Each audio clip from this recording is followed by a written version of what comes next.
Jerk! Let's go!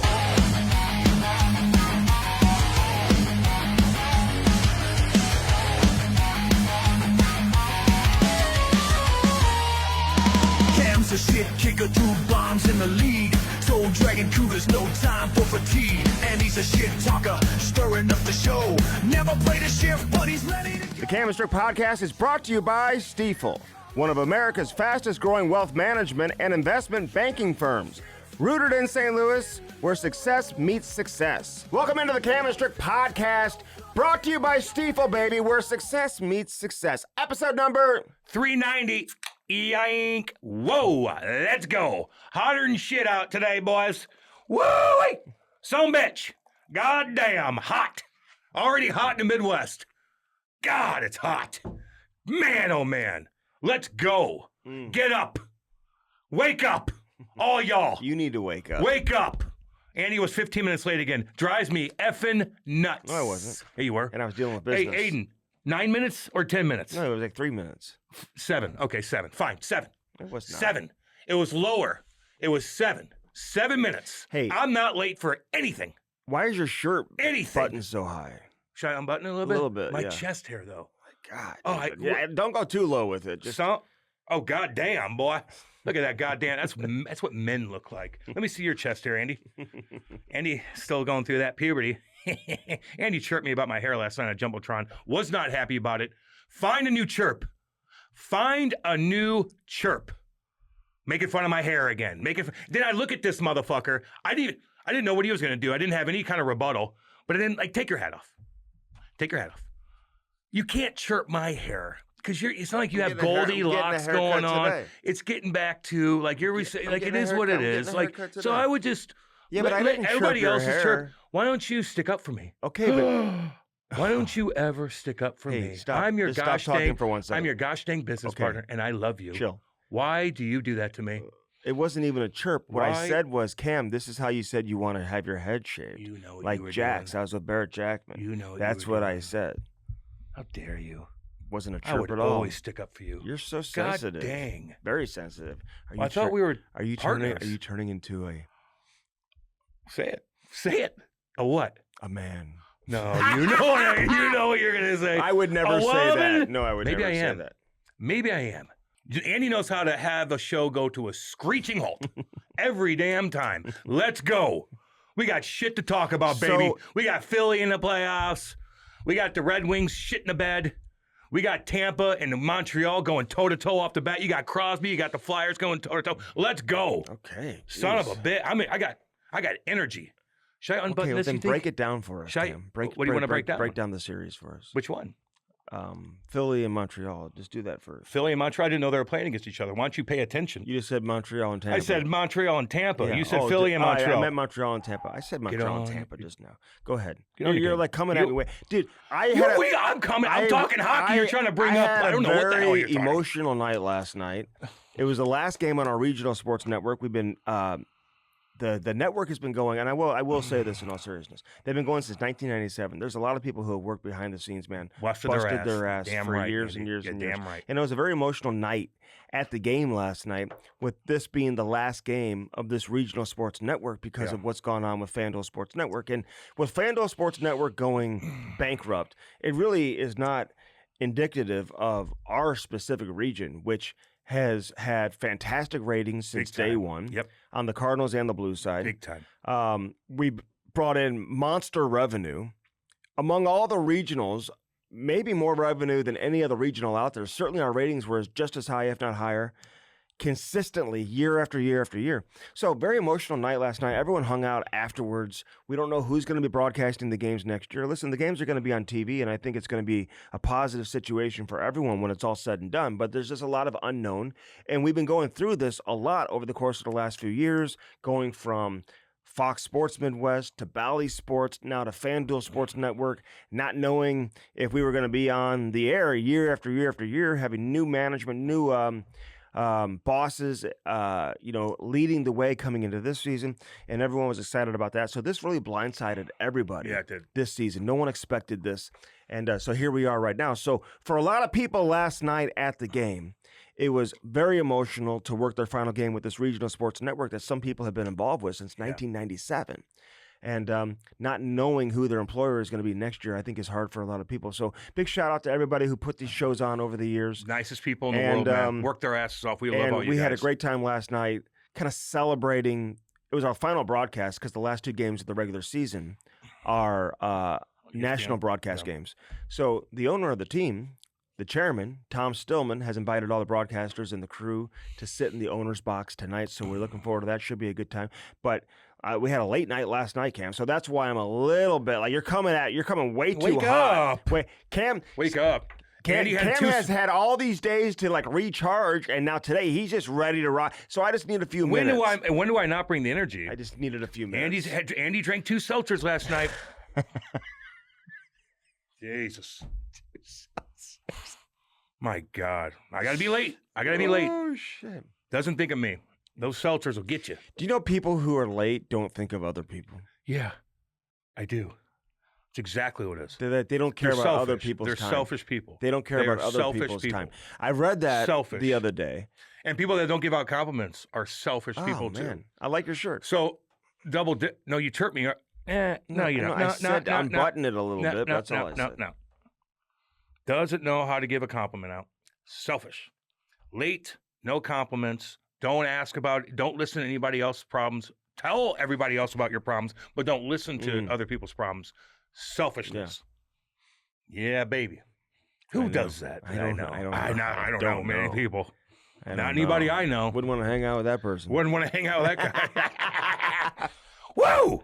God dang, boy. So, yeah, lots of stuff happening, man. Lots of stuff happening. So, it was a fun night last night. It was. Prongs was on the pregame show. Prongs was on he's been on a lot of shows. I haven't seen him anywhere. What are you talking about? He wrote a book. Did he? It was on the set last night.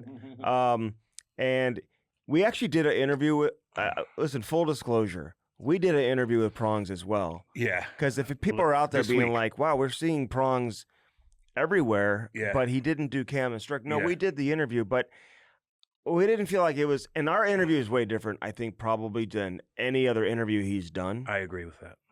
Right? Like, it's not just like, tell us about the book. Tell us more about this. Tell us about your experience, the adversity. It wasn't, we didn't go full on Barbara Walters, even though it certainly could have. No, we chirp. We just we're all know chirping him and too well. shooting the shit. It's just like we're just shooting the shit. So great conversation, and we'll talk drop about that later. You know, soon. Yeah. We got some big guys coming up. He was here on right our. Did you see the clip with he and Kevin Bieksa? Yes, I did. And actually, Elliot and Bieksa kind of went at it a little bit. I don't think they were really going at it. Yeah, I've never seen Elliot with that kind of tone. Like, what do you mean? Like, maybe he was joking, but I'm like, whoa. Because, like, when you talk to Elliot, it's like the nicest guy in the world. Always gives you compliments, like, pumps up the podcast when we have him on. Yeah. You know, just drop of a hat, we'll do anything for you kind of guy. You know, I know he's busy as hell. But him and Bieksa, like, I've listened to a lot of clips of them, but I felt that there's a different tone to that at the end. Maybe I'm wrong. Maybe I'm wrong. Well, I think Bieksa didn't love the graphic that they put up with all the Norris Trophy finalists. Yeah. Or contenders.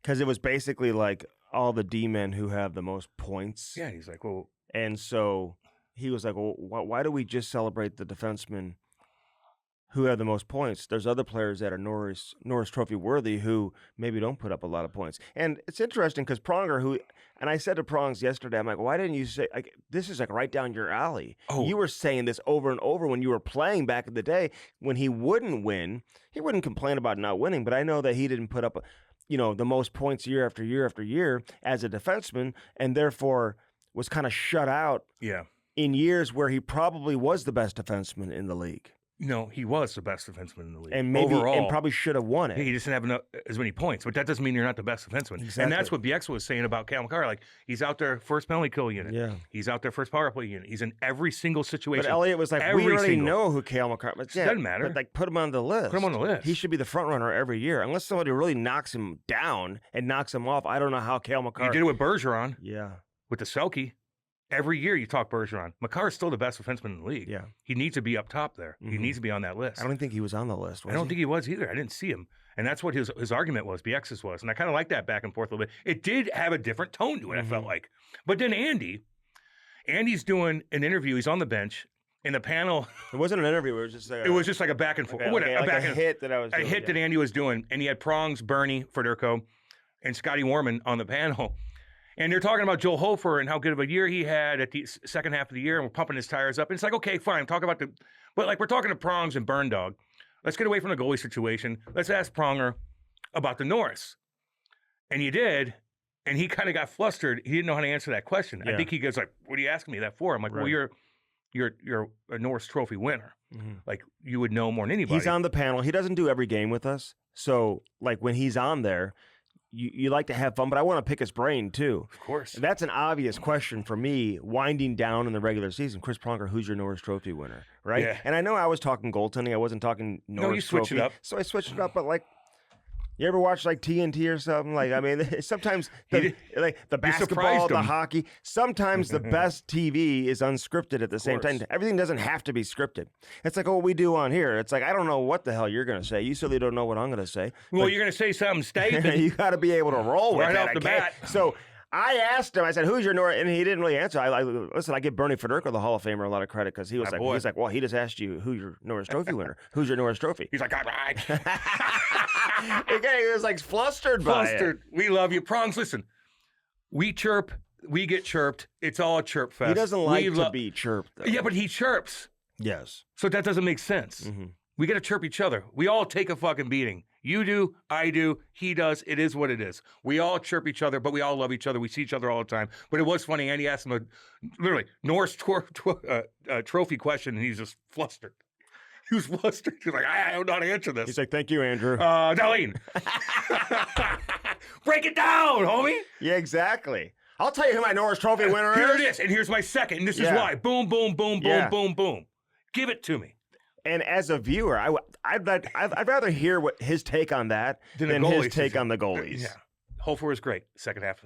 He was great.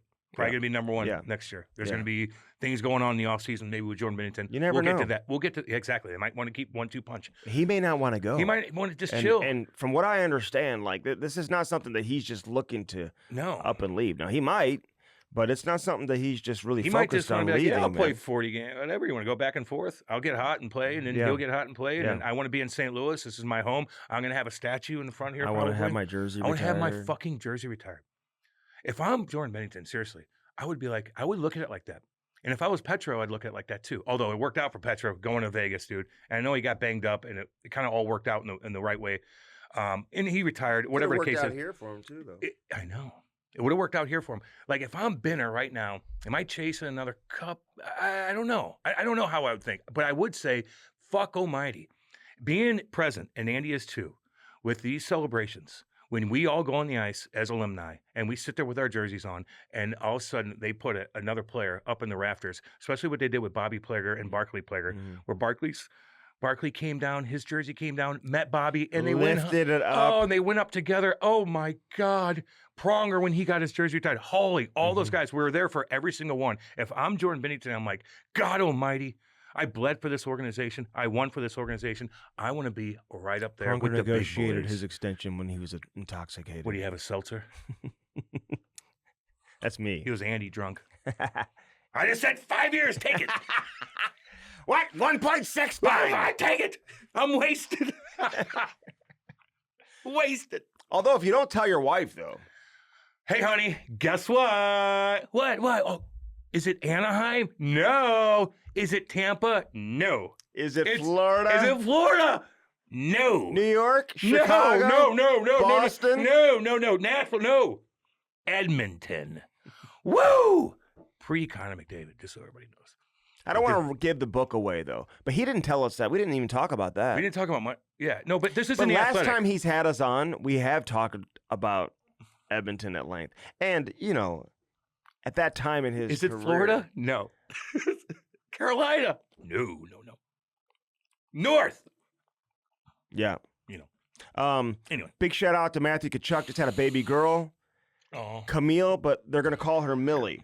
Call her Cammy. Millie is what they're calling her. Millie Tkachuk. Big shout out What up? to the Tkachuks, man, on your first baby girl. Nothing better than having a baby girl first, man. I think girls, Think so? having a girl as your oldest child is unbelievable, man. It really is, because they take care of everything. You know what I'm saying? It's like having like they get to a certain age. It's like having like a second like mom in the. I see the Chloe house. being. I see Oh, Chloe. yeah. Chloe is. She, like, Can I give make Chloe a shout dinner out? and stuff like that? Because this is what I do. Mhm. I watch Are all. you giving a compliment? Do I not give your kids compliments? Okay. Oh my God. Yes. Go ahead. Do I not? I love that shirt, dude. That's a great shirt. Stop it. But Chloe, I will say this: like Andy's oldest, Chloe is the cutest damn thing in the world, and I watch all his wife's pick. I know exactly what they're doing at all times, just so you know. But I do love it. I do. It's when Andy posts a picture of a meal on the road and he sends it back and gets his money back, and then just has a picture for the fucking internet. That I chirp him for that. But when Lori has video of Chloe playing soccer, dude, she's fucking athletic. She is. I could tell the way she runs. Mhm. She is athletic. She went. She. I think it was like she used her left foot and smoked the ball, hit the crossbar, boom, went like 30 feet in the air. And I'm like, God, it's the way she's running, dude. Like she's got a nice stride to her. She's an athlete. I give a little Chloe a shout out, little cutie. Keep doing your thing, girl. What's up? What's up? You got your mommy's jeans. Let's go. Let's go. That's a She has- compliment. I gave her that. No, I know the way. Dude, you don't know how I run. You want to race? Dude, I'm like a. I am I am 257. out of my prime, dude. I'm God, 257. I wish I knew you back in like when I was a teenager, dude. I was a sprinter. 20s. I know the way I'm you gonna walk. smoke your Come ass. on, come on. Gemma will beat you on the ice. She's a damn good skater, dude. We need to do a video session of you and Gemma doing 1-on-1 in the corners. Fine. She I don't. might Oshie you. Oh my God. Oh, imagine she Reverse hits you, shoulder. and then you complain like you did with me. Oh man, You didn't reverse me. I bumped into you. You smashed my head into the glass. I barely touched you. That's I why barely I'm late. touched So that's you. why it takes me a little while to get It's going. always in the somebody morning. else. It's always somebody else. So I wanted to give them a big shout out. Yeah, that was nice. Can I ask you a question? I want to get your take. Are you going to ask me a question and then answer it for me? Probably. Because that's usually what you do. Because we talked about the Indiana Pacers. Well, I can't even talk to this guy about this because he didn't see it. I can't talk to you about a I plethora can't, no, of but I things. can't even like get into that. Like people are asking, you guys need to talk more politics on your show. I'm like, what, talk to Jeez, myself? I don't know. Talk to myself? Well, we could. No. You got to What keep Trump had McDonald's delivered because of the no tax no on the tax tips. on tips. Yeah, he's just putting Was on a that show. staged? Well, yeah, of course it is. And She he said she made gets to ask his questions She about made it. $11,000 in tips last year. She said. Yeah, who knows with all that? That's all just who knows. I like the no tax on tip stuff. You know, all that. I get all that. We don't need to get into that. Mhm. But yeah, it's all facade. Yeah. For sure. You think she just came there, dropped off McDonald's at the Yeah. White House? Come on. My last business trip that I was on this past You gonna weekend. ask me a question? But hold on. Of course. Big shout out to Duncan Keith, Steve Larmer, who's been on the podcast, man. Yeah. The Blackhawks had their inaugural Hall of Fame, I saw that. the Blackhawks Hall of Fame. It was really cool to see all those guys down there, man. Blackhawks do a lot of good things. They got a long way to go. They've had 1 million high-end picks. They got a general manager that we do not know if this guy is capable of Yeah, young truly. kid. Yeah. Anton Frondel, he may end up being their best player, though, when it's all said and done. Well, you say I will say this. He may end up being their best player. He's played like a handful of games. In my opinion, he will likely be the leading candidate to win the Calder next year, I think. Like, he's that good, dude. And I like our boy Bedard. Bedard. But he just... The condog. It's interesting watching him play. Like, he is dangerous in the offensive end, don't get me wrong. Like, he shakes and bakes, and he's got a great shot. He didn't look whatever. good the other night. He's just got a He didn't long look way good. to go still, And he didn't man. look good the other night. It's all one-on-one individual play. Yeah. He does make good passes. He is a good passer. I don't want to chirp Connor Bedard. I really don't. No, we're rooting for him. But I just don't know. Next year is going to be a massive year for him. You know, you look at what Celebrini's doing right now. They just missed the playoffs. Yeah. He's got 40-plus goals. 44, I think. Well over 110 points now, right? Something like that. Or he's over, maybe he's at 110. Somewhere in that, right? Like this guy. And I don't like to make the direct comparison, but unfortunately, we're going to be doing that for a long time because they were first wouldn't you? overall picks in back-to-back years.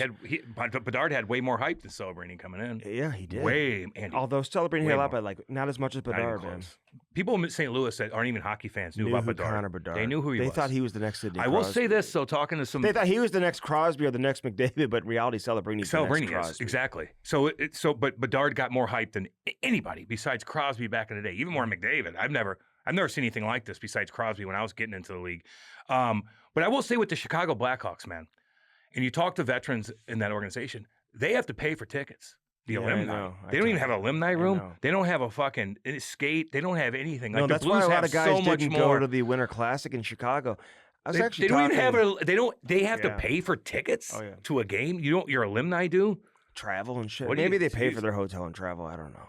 Well, I'm just saying, even at home games, they got to pay for their tickets. They got to pay for it. There's no box for them. We got it good here, man. We got it good here in St. Louis. I don't want to take a shot at Frank Nazar, but dude, I couldn't believe how he acted when the puck hit him in the lip. And I know he's considered day-to-day. I don't know if there's been an update on his injury, if it's anything serious. And I know he did have a broken jaw earlier in the year. But the puck hit a stick, came up and hit him in the lip.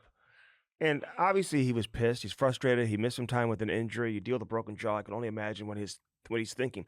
But he threw his gloves on the ice. Did you see him throw his gloves? Yeah. Just throw them. Calm down. And he threw the play's still going on. He just leaves the ice and throws his gloves on the ice and his stick on the ice and just gets off. Didn't come back. I want to know how bad the injury was. You didn't come back to the game. Did you break something? Kids, do not do that. Thank you. Do not do that. Don't. If you're hurt, get off the ice. Get off. If you could stand up, get off the ice. Don't make a scene. Everybody, listen. Your team sees that, and they're like, fuck me. Like, if you get injured like that, see it? You're like, yes, and you fall down, you lay on the ice, and everybody's like, ay, and all of a sudden you're back 2 seconds later. Get up and get off the ice. Get up.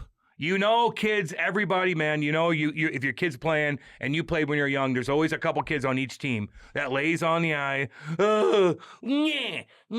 Temper tantrum child. That's what a child does. That's what a child does. Stop that.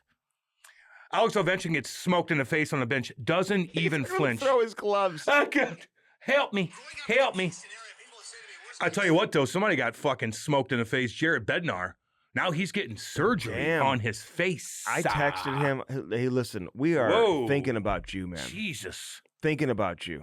Right off was it cheekbone? Yeah, dude. Not even expecting it. So his orbital bone is broken. That is a nasty... Because your face sags, and he's a beautiful man. Your face sags. Ask Todd Fedoruk about that. He's a stud, dude. Yeah, yes, we had him on. Yeah. Yeah. Had him on. Right after he won the cup. Can I give you a trivia question? Because you're going to ask me a question, but you're going to answer it anyway, so this might as well just bump you on this. Let me ask you something. Since 2000, which NHL teams have the most playoff wins? And that's how I look at a franchise as being the healthiest. What franchise is the healthiest? Top 5 that with the most playoff wins since 2000? Well, would you put Chicago in there? No. No. They're like... Because they won 3 cups. Nope. 5. They're 5? No. They're not 5. They're not top 5. Really? Okay. So top 5. And let me say, number 6 is Detroit, and that's unbelievable because they've missed last 10 years, and they're still number 6 since 2000. Who's the top 5? New Jersey? No. Wow. Okay. Think about it, Andy. I got you, dude. Just relax, because it's not L.A. either. No. Come on. Well, is St. Louis one? No, they're 79 wins, but no, 9 close. Actually, they're way down. Okay. Mid. I don't want to start going through every team, so just think about the winners since 2000. I did. Chicago's won 3 cups. In that time frame. Go south. Tampa Bay. You're goddamn right. Number 1. Who's number 2? Since 2000 or 2000? 2010. Since 2000. Tampa Bay. That was surprising too. They got 124 or something playoff wins. Carolina? No. They're in the playoffs this year. Big boy. One of the best in the business. Still doing his thing. Come on. Pittsburgh. Yeah, goddamn right. Who's 3? Then they're in everything. They've been in everything. Lost some big time games, maybe against the Blues. Maybe out east, Andy. Yeah, I know. Boston. Yeah, damn right. Boston. So Tampa, Pitt, Boston, next 2. They're the best team in the league. This year they're the best team, Colorado. You're damn right. Okay. And then one more. They got a superstar on their team. We just talked about him. San Jose. You're damn right. Yeah. Well, they won a Those lot are- of games. they and won they a went to the ton. final one year. They won a ton. Haven't won the whole thing. Yeah. So since 2000, Tampa Bay is Mhm. number one Mm-hmm. with the most playoff wins. That's the best franchise going right now. Sorry, it is. Okay. They're the best franchise going. That's how I look at it. Sorry. Who's got the most playoff wins? You're ahead of everybody. Okay. You're the best franchise going. Don't ever put me on the spot again. Like That's that. an come on. I'm joking. Like, I'm not asking you where Well, he Albania is. He couldn't wait to I'm not ask asking me. you how World War I started. I'm He not told- asking you about He called me anything this morning. history. He's like, I got a I'm trivia not- question I'm not for asking you you. about space exploration, You didn't of ask course. me who the Norris I'm not Trophy asking you about winner is. fucking... Who the Norris Trophy Yeah. winner is. Get away. Camera, get away. Get away! Get the camera away. Go to Bernie. Go to Bernie.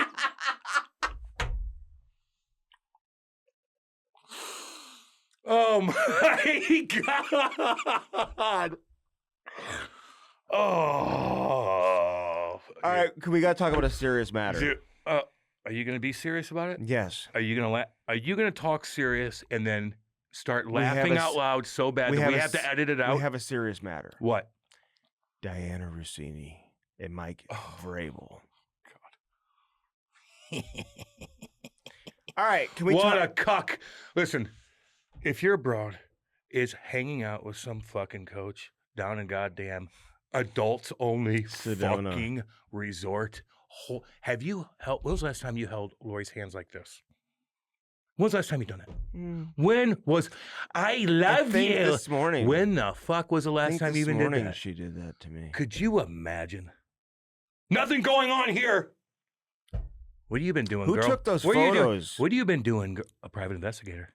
Yeah, is that Who do you proven? think? Probably her fucking husband, who's like, fuck. Not to mention, all these other like videos are coming out of Diane, like talking about her husband, like chirping him, and you don't realize it at the They time have kids too. until you put it all together. You're like, oh, that poor guy, get away from her. How do you not know that's going on? Get the fuck out of there. She's making money too. What You about fucking him? take What half her about money. him? You're blaming her though. What Fuck about him him? too. You got the best thing going. You're just at the Super Bowl, and you're banging that thing. He's married too. You're banging that thing. She's not even hot. That's what you're going to ruin your relationship. And everybody in the NFL's chirping the fuck out of you. You just went through you had one of the most respected guys in the league. When he played, when he's coaching, you just went to the Super Bowl and you're banging that on a fucking retreat trip and you're lying to everybody. And everybody, are you out of your fucking What a mind? role model for these young kids that are coming into the they're organization. having fucking kids everywhere. Jesus Christ. Embarrassing. She's not even hot. The writer. She's not even hot. Well, you can't say that. I did. This is. I'm gonna say this right now because I've got two daughters. One plays soccer. Another one. I know I just pumped her. Oh, little Ivy. Ivy, my she's- little baby girl. I know. That's. I love Andy's kids so much. See, that's the thing. Like Andy, I want to strangle sometimes, but his goddamn family, they are so damn cute, man. They Okay. are. So anyway, Little Ivy. I would never encourage my girls to go work in professional sports. Maybe like on the marketing side, maybe on the sales side, It ain't but I'm even- talking about a job that would require them to be around a team at all times. I just wouldn't do it, or be around athletes and coaches in this particular situation. What a hypocrite you are. I know. No, what a hypocrite you are. I know. How dare you? You're doing it every fucking day. Your daughter can't do that? I know. I would say if I'm a husband and my wife had a job like that, I'd be like, with a bunch of big dick NFL players all around her, hell nah. Where she's traveling Okay, and what if it was your daughter, dude? I would get involved. She wants to do whatever she wants to do. Go ahead. Go ahead. Get in there. Yeah, it's a rough gig. And you better be thick-skinned. And there's going to be guys that are creeping left and right. We see this with politics and Swalwell and all that stuff. Mm-hmm. It happens. You don't think those NFL players are trying to sniff around on you? You're goddamn right. Hockey players too. Like they're the same fucking way too. It is what it is. But my daughter, if she wants to do something, then you got to kind of let her do it. Okay, fine. I just wouldn't. But I all want I'm- my wife to all do I'm it. saying is, I wouldn't marry a girl all like I'm that. saying is, it's a. This puts a black eye, I think, on a lot of female reporters, does, man, and a lot of Andy. females that work in this industry. And listen, Of course, if my daughter really wanted to do something, I wouldn't try to talk her out of it. But I would be a little bit concerned, man, having her be in that environment on a day in and day out basis, because having all these dudes just salivating over her every single day at all times, it's not something that I'd be completely comfortable with. Well, no doubt, especially if that was my wife. But you know what? I will say this is why people complained years ago about females kind of getting into this industry and maybe having an unfair advantage over some other male reporters and stuff like that, because this is something that does go on. This is not an exclusive situation. There you go. This happens, I think, way more than people may realize, or way more than people think. Yep. And that side of the business, man, is ugly, dude. Ugly, baby. And so you do have probably some, not all, but probably some female reporters who like, I'm better than you. I'm better than you at the job. I break more stories. I have more access. I'm more on the inside than you. But in reality they have a major, significant advantage over their male counterparts. And when they abuse it, like in this situation, listen, man, I just think I don't applaud that whatsoever. Why would you? You know what I mean? So this puts a lot of attention on what people already know. And I think for female reporters and female journalists who go about their business in this fashion, man. It happens. Hey, who's the chick from ESPN? With the big, she shows her cans. Joy, is it Joy? Yeah. What's her last name? Is it Joy? Taylor. Joy Taylor. I remember her doing a video or an interview, and she's like, "It's so tough being a woman in this business. I got to do extra work to get above these men." And da. Oh, you're banging everybody. You're banging. They're all banging and each that all other. came out, right? It all came out. And like Skip Bayless like offered her $1 million to bang her, and then like the guy at head guy at ESPN is banging all like, and then she comes out like it's way harder for a woman. He offered her $1 million, like and I'm not saying every female is like that. No, they're not. I know females that I worked with that didn't even think that, just worked their fucking ass off, and probably got hit on. But I know and said no. I know plenty that do and that have. And I know. You know what I'm saying? Yeah, I do. So this goes on way more than people realize, and it's just funny, man. I laugh at it. Now it's like getting out into the public. You got like two married people. I doing laugh that at shit. it. Oh God, they're like sitting there, and she just does not do it. So how do you think this impacts or should it impact their professional careers? Well, it's gonna be. I don't know. Well, she's not working right now. They didn't let her go, but I think they put her on leave or something. Does she work for the New York Times? The Athletic? She works with Athletic that the Times owns. Mm-hmm. So, yeah. And now the Times is doing extra. Aren't the New York Times kind of like... going down? No, aren't they? Don't they kind of present themselves like they're like... yeah. Better than everybody. Yeah. Like the Washington Compost. So like the St. Louis Post-Disgrace. So all that. She's embarrassed the New York Times. She embarrassed herself, man. You embarrassed... What about Mike Vrabel? He looks like even bigger moron. At least she's getting something out of it. You know? At least she's getting the reports, and I got a big news story because I did whatever to him. Yeah. What is he getting out of it? I guess and now there's a big trade going on with a running back or something going to the Patriots that was out. Is she going to break the story? She broke the story. She did? Something like that. It's funny. I laugh at it. I laugh at it. Who's to say there's not other I laugh at it. Players, coaches, executives that she's had relationships with too? Oh, you think? Oh, you think it's just one? I just think this is like a real so bad. I think this is like a real indication of what actually goes on behind the scenes. I agree with a lot of. I agree with you with a lot of women in the industry. Let's look at. And you want to look what's worse? Look at the political game. You want to see that? Fuck, I don't give a fuck. There's a lot time out. Let me finish. I don't give a fuck if Mike Vrabel wins. I don't give a fuck about stories in the NFL. The political side of this is the scariest because that directly affects me and you in everyday life. When some girl has something on a guy and then they coerce him to make a judgment on a call, political call that affects me and you because he couldn't get his dick in. And I know what you're saying, Cam. Like you know you're saying, like, well, you can't tell you if your daughter wants to do it. Sure, go ahead. But like, dude, like, I know I'm not putting my daughter. It's like your daughter doing it. Like that's like throwing her in a fucking pool of sharks, man. Like, yeah, well, what's not going to be a pool of sharks for her? What's not? What is she going to do that's not going to be a pool of fucking sharks as a woman if she wants to make money? Unless she meets a guy and she has kids at a young age and he works and she's a stay. What is she going to do that's not going to be full of sharks? I'm just curious. I'd rather work under a lawyer. Oh my God! Under a management company, under a what? I know what? it. A secretary when the come on. Okay. You know, Fine. Girls have it a little weird. And I'm not saying a lot of these guys aren't a bunch of fucking pigs and whatever. And so many pigs. You know what I'm saying? I've met so so many. They pigs. aren't off the hook either. There's more pigs than there are normal guys. I'll tell you that right now. In my experience, I know a lot of people, man. I've worked with a lot of people. All of a sudden, I play with a lot of people. A lot of guys are fucking pigs. All I'm saying is, and a lot of girls are too. We've all known this goes on all over the place. All over the place. And what everybody has always thought,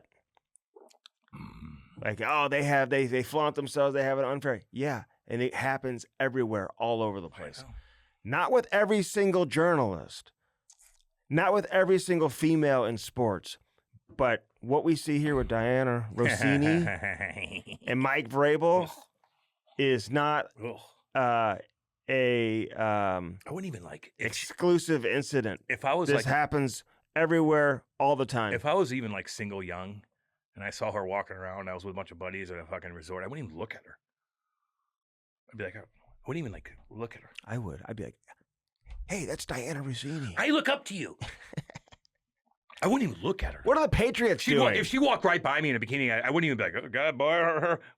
Like, okay. And Vrabel? Aren't you the big dog? That's what you're doing? Don't you know enough people to fucking get a word out if you need to?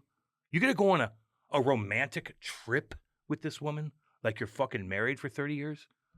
Psycho. Your stock dropped, homie. Both y'all. Stupid. Okay, so what happens? You think that somebody else would hire her? I don't know. And do you think that this should impact? Okay, well, give me your opinion though. Okay. Should it impact her professional job, and should it impact his professional job? 100%. You'd fire him? No. He's like a great coach. No, I wouldn't. I'd fire her, but I wouldn't fire him. And hey, call me whatever. I wouldn't. She's the one getting the reports out. He just fucked up, and he's going to get fired by his wife, and he's going to go through a lot of litigation. Lots of it. But her, I'm not. How can you trust you on anything? Whatever it takes. Whatever it takes. Okay. You're so talented. You must ask the best questions. That's what it is. You really do your homework, don't you, really girl? have the ability to just get it out of them. You get in there, don't you? You get in there, and you got to get that story and wrap it up and put it in your pocket. You just have that. You got that talent, don't you? Skill. It's a skill. It's a skill. Just the way you ask those questions. Whoa, God, you're good. Whoa. I don't want people to listen to this and be like, oh, like I'm like slamming women in sports media. She's slamming women. What are you mad at you for? How can you get mad at us for talking about it? They did it. Yeah.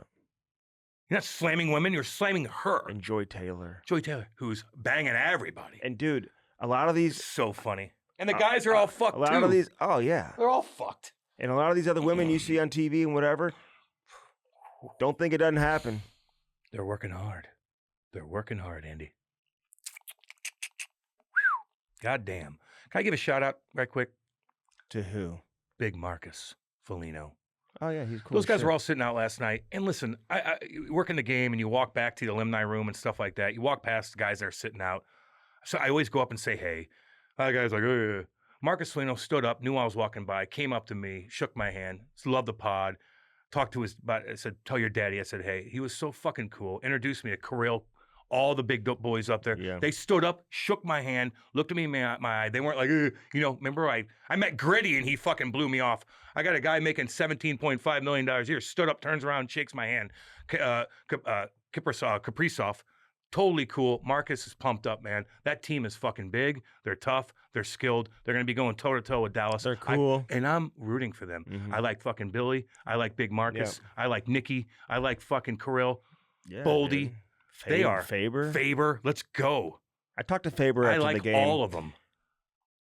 I was like, dude, you need to be coming on the pod. He's like, call me. He's like, let us win first. I know. Then we're your first. Hopefully they win. I hope they win. I'm rooting for I them. do like the Wild. I do. Although I feel like they may lose in the first round of I Dallas. know. See, Dallas is kind of like one of those teams. They're always in it. They're skilled. Fuck, are they good? They're They're good. Get the good. timely goal. They're good, dude. They find a way. Now, they don't find a way to win the whole thing, but they certainly get they out of that first round. round.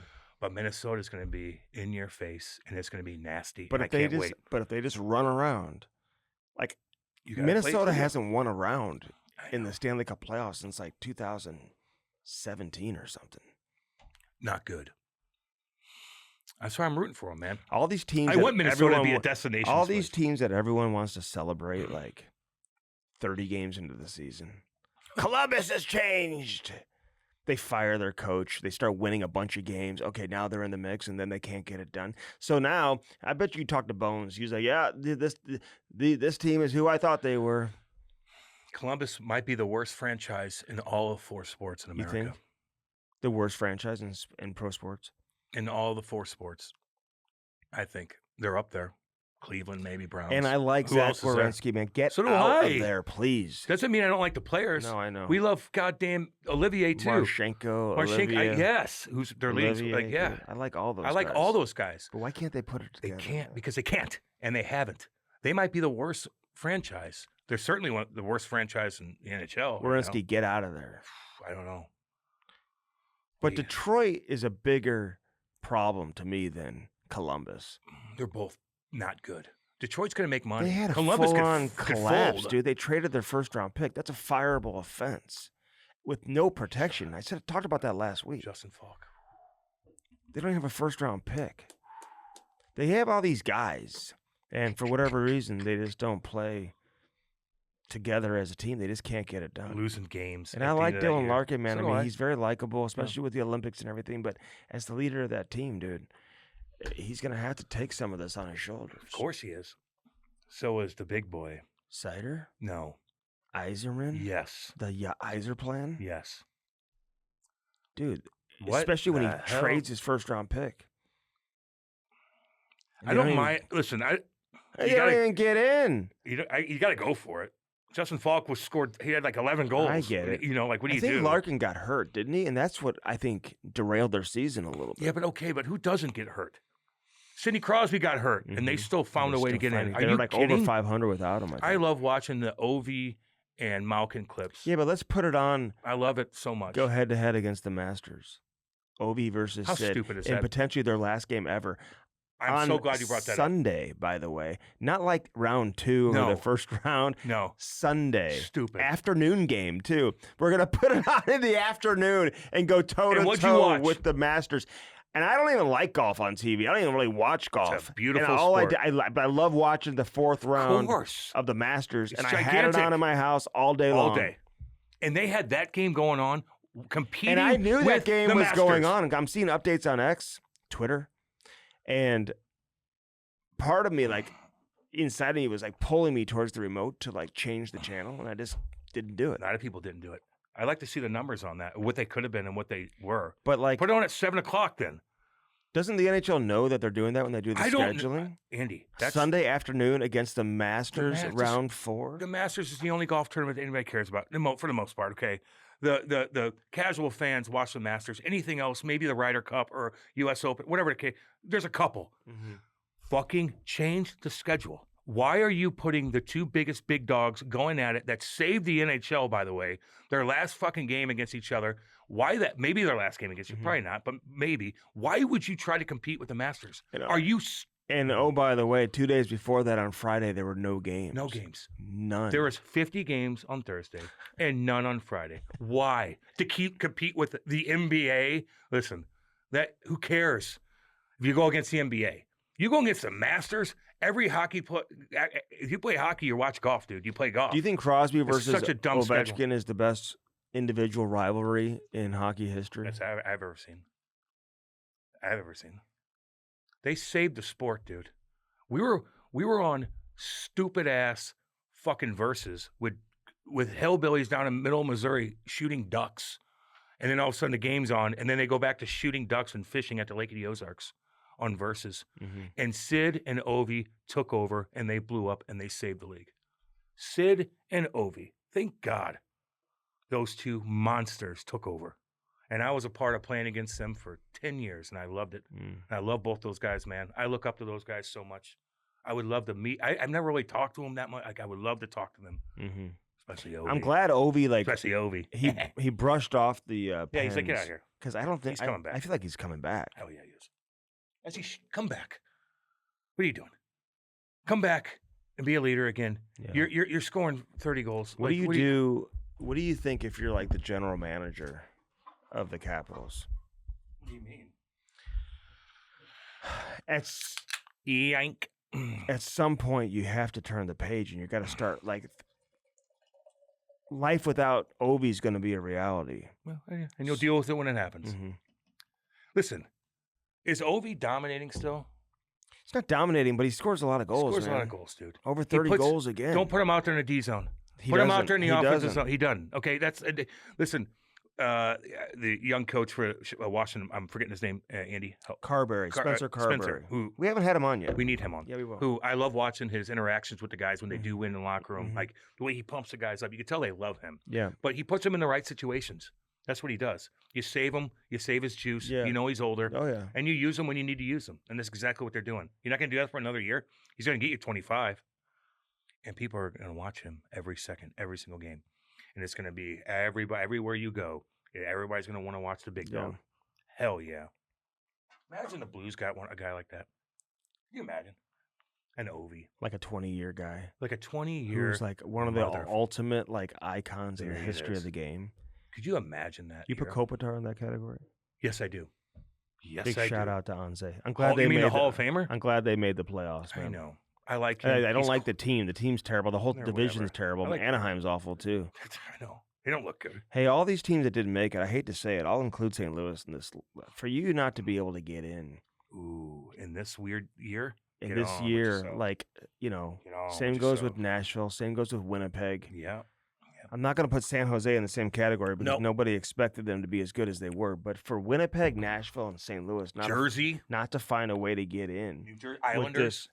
And I know they don't play out of the Pacific, but just to find a way to, grab one of the wild card spots, dude, is just. And then anything can happen. Even like the Islanders, man. I had a long talk with Chris Lamarillo. He listens to the pod, by the way. Him and Lou listen to the Lou pod, which always makes me nervous. So they were laughing. We made them laugh. That's all I care about. Yeah. Just make them smile Yeah. because I look up to them so much. You think But he knew that Patrick Waugh was going to be fired Yeah. at that podcast? You don't think he knew? You think he made the call? Maybe. I just doesn't feel like a great spot for Pete DeBoer. I don't know why. Like, I feel like Torts, go take over 6-1, baby. Go take over Vegas, and I could see him having success there. I don't see him being there forever. No. DeBoer, I don't know. I didn't have the Islanders on my Peter DeBoer landing card, but maybe it'll ultimately be a good spot for him. Well, if you're Peter DeBoer and your boss is Matthew Darsh and Matt Martin, I kind of like that. Yeah, well, Are you kidding? You know what else you like is the money, dude. You know shit. He's the And third highest paid coach in the you league. get a nice rink. The fans are psychotic. Yeah. You've lived out east. He talked Mhm. about that. PD lived out, of course. He knows that area. He knows the tri-state area. Yeah. Why not? I made him. Why not I know. go there? No. So big shout out Islanders. They don't get in either. That sucks. So I was hoping was- Brady Chen and these guys would I get know. in, man. They made a move for Shinner. Yeah, You made a I couple know. moves. You changed coaches. You got the best goalie in the league. That's So, a shame. Last night I got to give a shout out to this guy, Jim Schmooky. You know Jim I don't know. Schmooky? Dude, he's been the Zamboni driver down Oh, with the okay, Blues since yeah. 19 Jimmy, what's up, baby? 79. I love you, buddy. Hell yeah, I know. He's the head ice technician. Yep. He's actually been driving the Zamboni since 88, but he's been working on the ice crew since 79. Does a damn good job. 46 years, dude. Damn good job. That's incredible. Yep. It's a great run. So tonight against the Pittsburgh Penguins is his last game that he'll work, and then he's retiring. Oh, So big shout out to Jim Schmooky. Jimmy, we love so you, dude. I interviewed him on television last night just to kind of give him a shout out. And, he's seen so much, obviously, over the course of his time. But I had the name Jim in my head And then shortly after that, I do the star of the game interview with Colton Parayko on the bench. He was the number one star. And the longtime PA announcer, Tom Calhoun, who I've known forever, and obviously know Tom, I accidentally called him Jim Calhoun, who's the famous UConn basketball coach. But when he announced Colton Parayko as the number one star, he said, with a goal and a scrap. You know, you just don't hear too many PA announcers. So I thought it was a great call by Tom to say scrap, include that in there. So here I am on TV. Plus, it's the sound, you know, is echoing throughout heard the rink. inside the arena, which as everybody well. stays and listens to. Yeah. Yep. So I was like, oh yeah, it's like, were you thinking about the Gordie Howe? You know, you had the goal, you had the fight, and Jim Calhoun just said you got the scrap when he made that. And I was trying to give Calhoun a shout out. Instead, I called him by the wrong first name, so I apologize. He's okay. Sorry, Tom. Tom's a good dude. I was on his podcast. He's got a nice podcast. When he gets Nice. guys on. Good. I'm sure he's going to invite you Was on now. Pronger on there? Probably. What podcast hasn't he been on? Man, he's been doing a lot. Do you think of he podcasts. leads the league? In podcasts? Mhm. Yeah. He leads our podcast. He does. Is he what, 4? We've had him on 4 times? 3. 3. And what, Matthew, 3? We've had Matthew on 2 or 3 times. Yeah. We've had Holly on 2 or 3 times. Yeah. We might have to get Holly's ass on again. Holly, he's funny, man. We have Louie DeBrusk coming on this one. Big Louie. And we had Jake DeBrusk. Is this the first father-son we've had Well, on? we haven't had Walt on. We No. need to get Big Walt Well, on. I don't know when we're going to have him on now because he's going to all hide. this controversy. He's going to hide. And listen, every time he speaks, like, it blows up. And he knows that. You know, Walt knows that. And so it's like, yeah, if he's going to roll the dice on that, he's going to do it with his sons. Mm-hmm. But he's not doing any other podcasts, I don't see. No, he's So- not. Cam, let me tell you about Underdog, baby. Let's go. I love it, man. Get your picks right. You could win up to 5,000 times your cash. Playing Underdog is easy. Just pick whether your favorite players will go higher or lower on stats like points, rebounds, steals, and more, which you have no idea what you're talking about when it comes to basketball. No, I dude. don't. And nor do I care. Well, Nor do no, I you care. have to care, dude. You I can don't win care a lot about of basketball, money. but I care about, I'll bet on it. But I don't care about it. Are you going higher or lower? Probably higher. You I don't always even go know. higher. You don't don't even know. I? Download the app today. Use the promo code Strick. STRICK. to score $50 in bonus entries when you play your first $5. That's promo code STRICK. Strick. Do it today. Underdog. Make picks, win money. And I want to give you an example of some of the stuff that you can pick real quick, Ken. Let me know, man. What's because up? there's What do a you lot got? of good stuff. And I want you to pick. We're going to go rapid fire Go. here. Okay. LaMelo Ball. Higher. 23 and a half That points. dork. What is it? Higher. 23 and a half points. Higher or lower? Higher. 36 and a half points plus rebounds plus assists. Lower. I like that too. Lower. Devin Booker, he's my boy. Melvin Booker was his dad, Mizzou star back in the day. 26 and a half points. Are you in higher or lower? Higher. Okay. All right. I like that. See if I can grab one more for you. Diamondbacks versus Orioles. The run line. Plus one and a half. Higher. I mean, get on with yourself. Who's the winner? Diamondback. Okay, fine. You know? Badass Shohei. name. Shohei. Almost got This smoked is by a fun to ball. do, man. Yeah. Higher or lower? Hits, runs, and RBIs. Higher or lower? 2.5. Higher. Shohei. I'm going That higher. son too. of a bitch. Use the promo code STRICK for Strick. Underdog, baby. Let's go. Download the app today and use the promo code STRICK to score $100 in bonus funds or bonus entries when you play your first $5. That's promo code STRICK. Underdog. Make picks, win money. Must be 18 plus, 19 plus in Alabama and Nebraska, 19 plus in Colorado for some games, 21 plus in Arizona, Massachusetts, and Virginia, and present in a state where Underdog Fantasy operates. Term apply. See assets.underdogfantasy.com/web/play and get terms _DFS_HTML for details. Offer not valid in Maryland, Michigan, New Jersey, New York, Ohio, and Pennsylvania. Concerned with your play? Call 1-800-GAMBLER or visit ncpgambling.org. In New York, call the 24/7 Hope line at 1-877-8-HOPE-NEW York or text HOPE-NY. That's 467-369. You were saying this, though, because Brady and Matthew, like, on their podcasts, they're like breaking down, like, the Hart Trophy winner, the Norris. They answered the question better than Prong did. They were actually giving an answer. Bernie, help me. How dare you ask me a But you said, Trophy like, question. the reality is when all you do is talk hockey and you play hockey, and if you're just going to talk hockey, then you're probably going to get yourself in a jam occasionally, right? I mean, it's just... Yeah. Because you're going to give an opinion someone doesn't like. You're going to say something that people are going to have an issue with. But there are always good things involved. And Oh, I'll yeah. give you an example. I was even talking to Chris about this, Lamoriello, and I go, did you see the clip of Brady talking about his fight with Anders Lee? Mm. And he's like, no, I didn't. I go, it was pretty cool on Anders' part, who's a warrior, by the way, because Brady's just like, hey, I need one. You want to go? And Anders didn't have to do it. And I don't know what was going on with. He's but a like, yeah, football player. He's got that football mentality. I'll fucking go. Yeah, I'll give you one. Let's go. Uh-huh. Like just like little things like that. Yeah, Like this yeah. shows like he could have said, nah, I'm playing. Right, No, I'm going to get you right. off the ice for 5 minutes too because I know you're riled up. Mhm. And if I don't fight you, then you're going to go crush Yeah, somebody yeah. and you're going to fight somebody else. So let me be the man and I'll take care of business. And he had a good fight with him. He had a damn good fight. So I told Chris about that. Just like little things like that. Like that's your captain. Yeah. Like And like that's something that, Brady Shen did here in St. Louis. Yes, Braden shit did the same thing here. Yeah, and Shinner would have fought Kachuk too. He We don't would've. give a fuck. No. So I just sometimes So that's the good. That part I love. yeah, there's a lot of positives. to it, Really man. I good don't have an stuff. issue with it. I at don't have all. an I'm issue just with saying, anything. but what you were saying is that it's just the reality of the situation. When you play and you talk hot, then not everybody's going to like it all the time. Because right? you're going to talk about a call that was missed, Right. and then the ref's going to get Or pissed at you. you're going to give an opinion on something that might get you in the Or in you're a going to piss jam somebody here off and on a there. different team, and he's going to Yeah. come after you. Like there's a lot of drama Yeah. that you're building up as current players. Did having you a see what podcast. happened to Brady when he was going off the ice? How he was that? stumbled. It looked like Chris Pronger. I think heart thing. No, I think it was like vertigo. Yeah, but you don't just get Listen, you don't just get vertigo. Okay, you don't just have vertigo. Like he got hit somehow. I didn't even see where the puck hit him. Was it the chin? But it looked like he got hit somewhere, and the way he was like off balance reminded me when Prongs got hit in the heart. Yeah, I know. But I So feel what like the happened? way he lost his balance. And by the way, I did text with him, and he's going to be fine. He's all good, man, which What is the most happened? important thing. I don't know the exact, but talking to some other people, I think they maybe thought it was like a little bit like a vertigo. Just lost his balance there.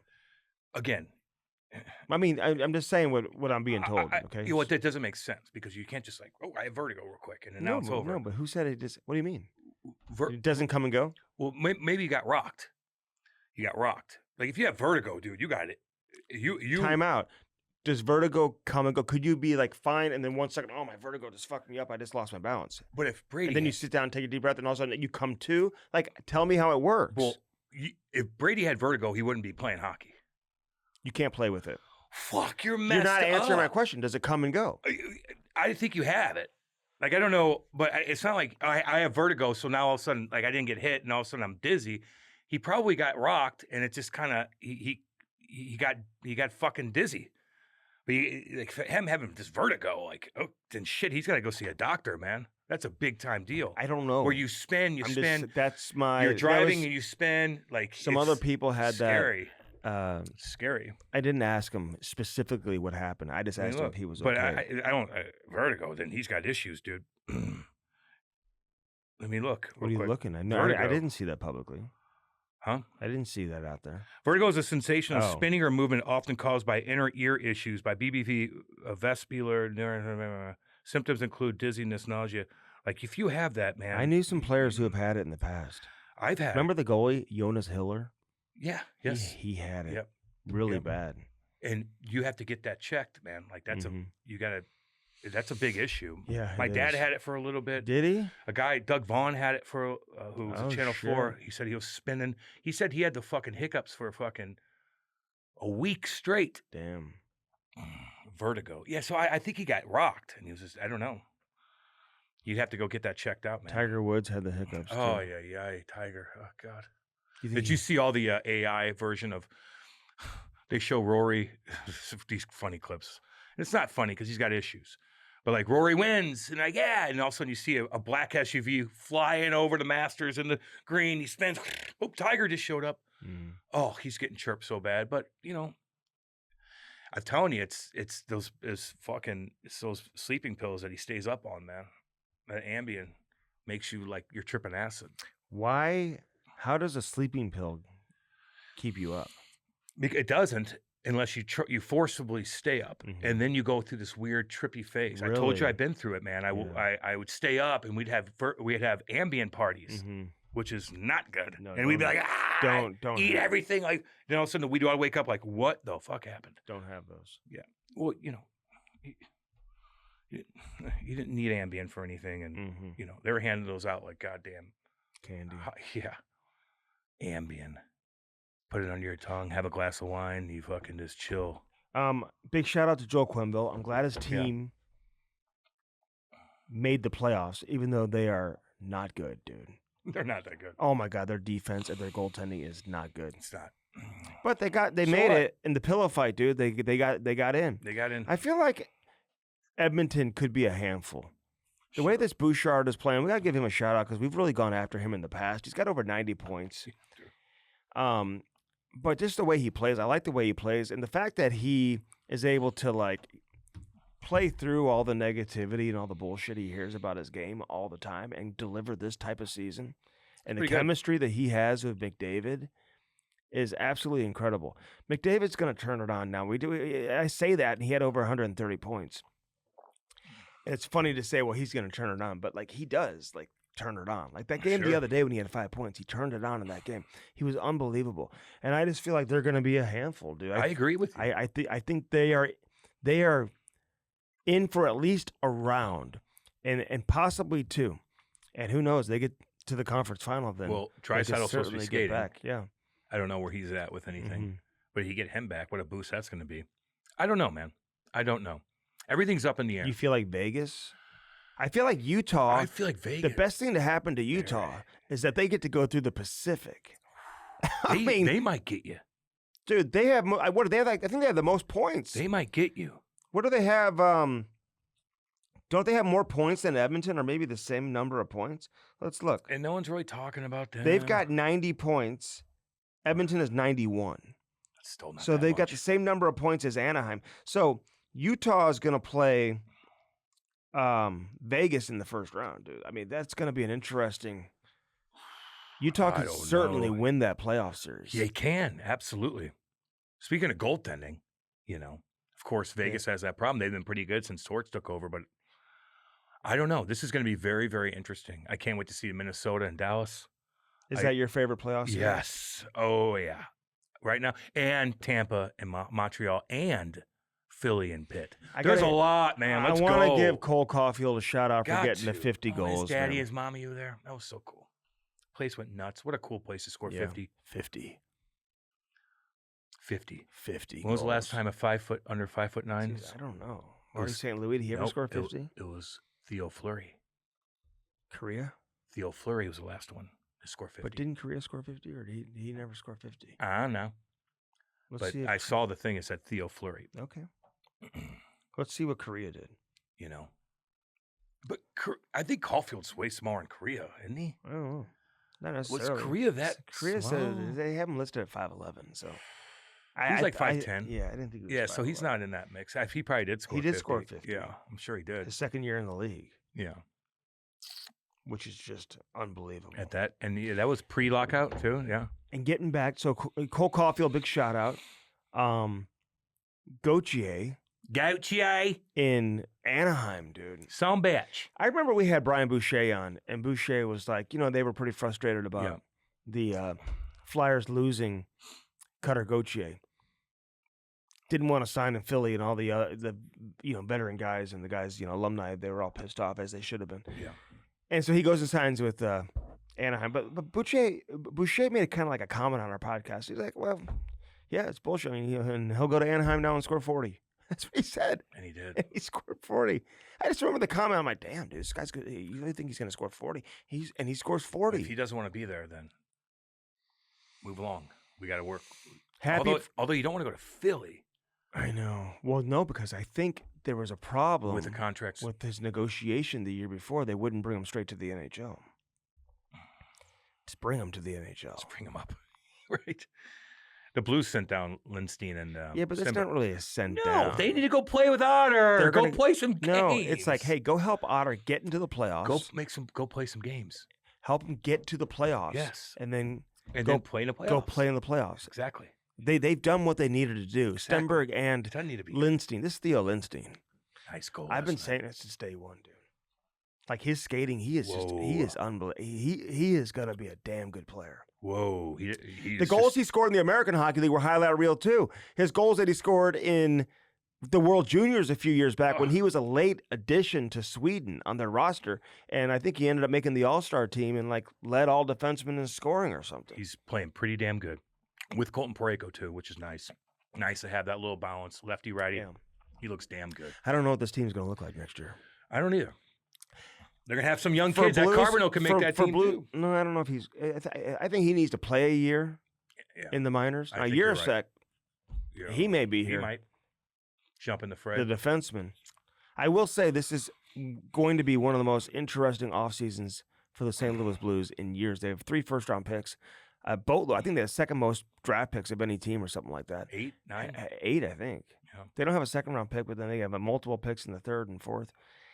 So they, it is a critical offseason. And it's the weird part is with these young kids coming in, this training camp's going to be a little goofy. Like either you're playing or you're not. There's only a couple games. Like I think it's going to just be balanced a little bit differently. Like whoever's expected to play is going to be up with the guys. And the Everybody else approach is going to be down there. The approach to training camp, It's going to be the complete. intensity in training Exactly. camp, all eyes are going to be on that. It's going to be completely It's gonna be different. completely different. It's going to be a long off season with a lot of different situations that they're going to have to figure out. But then you have to figure out the training camp because it's completely different. You got 84 games. You only got a certain amount of preseason games. It's like, boom, you're playing. So there's not much time to mix and match different things, right? And figure out who's what. So you better get in there and do what you can and practice and show off as much as you can because you're not going to have those 7 games where you're playing 5 of them and you're playing 20 minutes a night, showing what you could do. That's not going to happen anymore. So you better figure things out quick. And they better figure things out quick too on who's what. So Who's that? the upstairs, like you only have a certain amount of time to evaluate some of these guys that maybe could make the team, is my point. So I used to play in every single preseason game. Oh, God. You did? Everyone. Every year. Dude, I'm falling asleep. Everyone fighting. I felt like it was an extra year playing in preseason. No, I got you. You know? All right, let's get You went to, through that too, didn't you? Yeah, I did. Let's get to Louie DeBrusk. Big Louie. King Louie. Shit kicker. King Louie. King Louie, baby. King Louie. My boy. Interviewed him before. Great talker and a Very well spoken. very well spoken and a good broadcaster too, man. Very good. He's got the look. He played a long time. Played a long time. Played Son 400 plays games. in the show. Son plays in the show. Been in the game a long But time. I feel like he doesn't like flaunt his son, like always wanting a lot No. of attention. Like No. he doesn't seem to talk. He did about it. cry one time. when he scored. Yeah. And I would too. So would I. But you did say one time to me, is it weird that parents cry when their kids do I never something? said that to Yeah, you. you did. And I go, no. Find the proof that I said that. I cry when watching my own kids play. Right now, I never said that. You are? Not right now, but like when You just said you. when I watch them play, Okay. I get very emotional. I was going to say, like, oh, maybe it was the wife's. And I go, Kate used to fucking cry all No, the I time didn't- when I I never- was yeah, good. well, I didn't say No, that. you didn't say that. No, what am I talking about? Yeah, I don't know. But anyway, all right, Stiefel brings us the Let's Cannabis go. podcast, where success meets success. Yeah, baby. I want to have a barbecue show cook-off. Are you up for the challenge? Yeah, of course I am, dude. You're gonna season both sides of the steak this time? Jesus. Why do you chirp how I make my steaks? Because that's not how you're supposed to do it. And that's not like a lot of people do different things with steaks. Yeah, they do. Some people only season one side. That's usually not the case. I did do a nice seafood boil. I told you I was. Did you see that mug? Yeah. I overcooked. Why did you have a master's party? Was it a Because what? master's birthday? It looked like a Kate- kid's first birthday party. Well, Kate made a mess. Do you see? It was great. It was like Cam's turning 1, and it was like little golf things everywhere. It was very, very cute. Kate made a menu like you would have at like the master's Yeah, dinner. I know. That was a good know. idea. I love that. She should I know. be a party planner. Why weren't we invited to it? You're in Chicago, you dummy. Who all Sometimes came over? Just my neighbors. I didn't need anybody over. I was by myself. Cam's turning 1. And he doesn't know how to chirp. I loved it. Kate made like this cute thing where like she set up all this golf It stuff was while great. we're watching on a. You're not on even a Saturday. golfer, really. I'm a member at one of the nicest clubs in Missouri. Yeah, I know. But I'm not a golfer. I you're golf not. more than fucking most people in life. I golf more than most people do. how many times did you golf this past weekend? Once. Did you? Yeah. You didn't watch the Masters? Yeah, I watched it, golfed, watched it. Yeah, did everything. When did you golf, Saturday or Sunday? Friday. Friday. How'd you do? Yeah, You don't keep score, so. I just fuck around. Yeah, you just. Yeah. He's a Tell golfer. me more about me. He's a golfer. Tell me more about me, Andy. You don't do this. Yeah, yes, I do. He's You the- don't do that. Yeah, I do. He's the real. You don't do this. Yes, I do. He's the real deal. He's chirping me because Kate actually makes me nice things, cooked me all this kind of stuff, made this whole hors She d'oeuvre makes stuff for deviled me. eggs. She made all this stuff Deviled for eggs. me, this charcuterie board, and then I cooked a nice seafood boil, and we chilled and watched the Masters and hung out with the That puppies sounds all day. pretty damn and then good. Andy chirps me for it. Like that's No, that's how you live a life. That sounds pretty That's damn nice good. to Kate and I just chill. Yeah, you know? no, that sounds good. But you chirp me for that. Yeah. You know, chirp me for that. How big is Cam? He's this big. Cam's getting big. I am getting big. Where's Cam? I'm here. Look, everyone. Jesus. Kate's trying to do something nice for me. She's just trying to do something nice for me. Damn good time. Although my stomach was done fucked up. Peekaboo. There he is. There's Cam. Where's Cam? Cam, how old are you? I'm 42. When's your Jesus. birthday? April Tomorrow? 15th, damn it. Tax day. Tax day. My parents used to bitch about money every fucking year. On tax day? Oh, Lord. Ugh. How big is Cam? He's this big. Good God. Maybe you're right. Oh, Kate's shit. just trying to do I something loved sweet it. for First me. Forum, baby. Firstforum.com/Cam and Strick. Use our link today. When my fast ends here in a few minutes, I'm going to break my fast with one of these. Yeah, no, that's the way to do it. That's the way to 20 do it. grams of protein makes you goddamn horny. Son of a bitch. Makes you goddamn horny. Get your hands off my... I got my own, boy. I got my own, boy. What do you have? What you mean, boy? Son of a gun. Oh, nice. Ding, ding, ding, Nice. ding, ding, That's ding, a good ding, one. ding, ding. That's a good one. So, firstforum.com/Cam Strick, like my sweatshirt. Yeah. Got a new sweatshirt, too. Yeah, they have all new stuff, dude. I know, I saw it. Get some of the apparel. I've got a new grape Form Energy in my in the fridge in there, too. So I'm going to have that when I break my fast, too. So we got lots of great stuff for you, Cam. That's a good stuff. We got so The much best. stuff. So much The stuff. best. Firstforum.com/Cam and Strick. Blue Note Roofing. 314-920-5713. Call David Novak boy. today, baby. You'll be at the game tonight, Gutters, 8:45 game. Hell soft- Oh, yeah, 8:50. yeah. I'm sitting in the owner's box. I know. I Probably talked to Tom Probably yesterday. have some sushi and flavored water, probably. Yeah. Just enjoy Eat up. myself. Eat up. I might come down there and ruin the party for you. No, come on down. I will. Okay, good.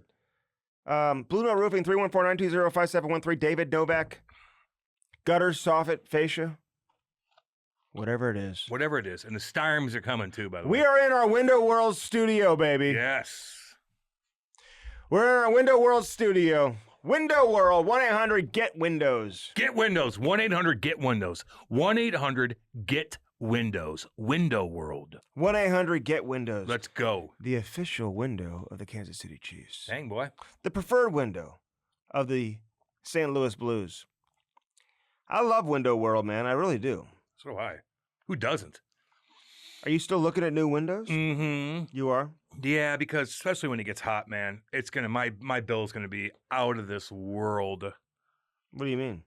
What do you mean? What do I mean? What do you mean? Whenever it gets hot, your window leaks, and all of a sudden that heat comes in, and your air conditioning is just flowing like no other. When you have shitty windows, it affects your pricing on, of course, your AC unit. Yeah.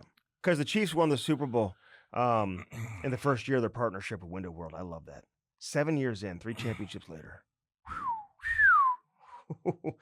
Now offering 36 months, same as cash financing with approved credit. So take advantage of that and ask your sales rep about the products that Window World sells that are compliant with the current Energy Star standards, which is very important, Cam. Mm-hmm. Window World has helped raise over $4 million in the last 20 years for local and national charities like Action for Autism and St. Jude Children's Research Hospital. That's what you do. I love that, man. I They love put their that, too. money back into Oh, yeah. charity. We love that. you have any questions or you want a free in-home estimate, give them a call. 800-GET-WINDOWS. 800 get Windows. Or find them online, www.windowworldstlouis.com or www.windowskansascity.com. That's it. Window World, man. Love everything about Window World. JB and all the boys over there. Love you guys. Say what's up. What up, JB? What up, boy? Get that free estimate, though. Let them come out, though, and save you some I money. know. Oh, God. My windows are leaking. Leaking. Do you think it's more important to have you think it saves you more money in the winter or the summer? That's a damn good question. I would say summertime is the worst for me. Winter, I don't care if my house is a little bit cold. I could bundle up. Yeah, I know. And Fires. Sure.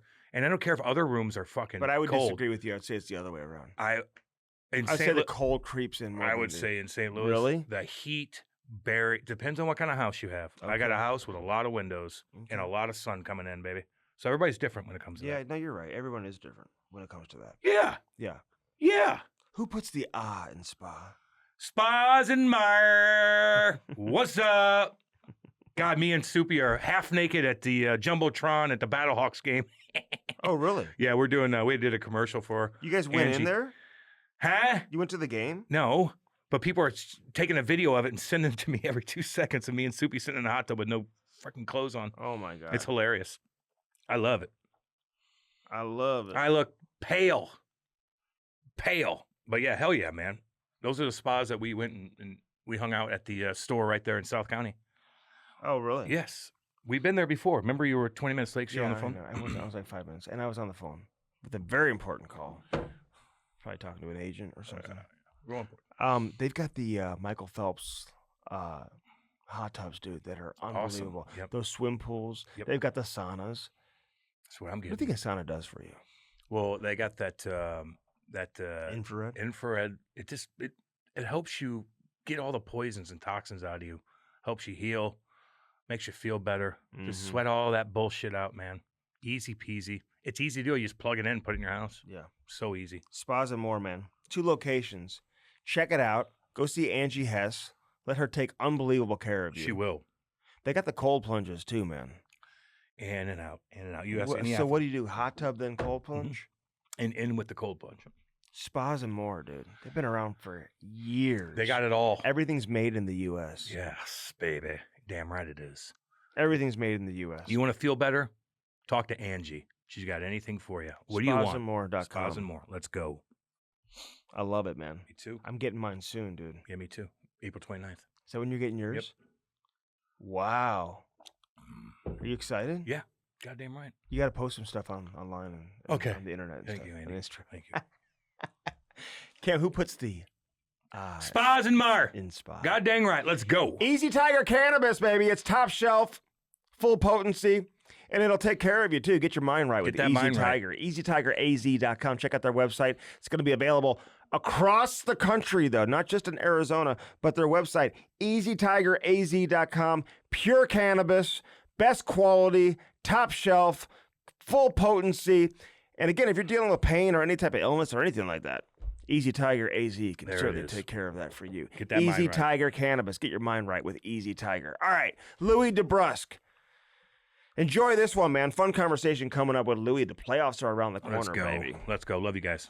The Cam and Strick podcast is brought to you by First Form, baby. Use our link and do it today. www.firstform.com/camandstrick.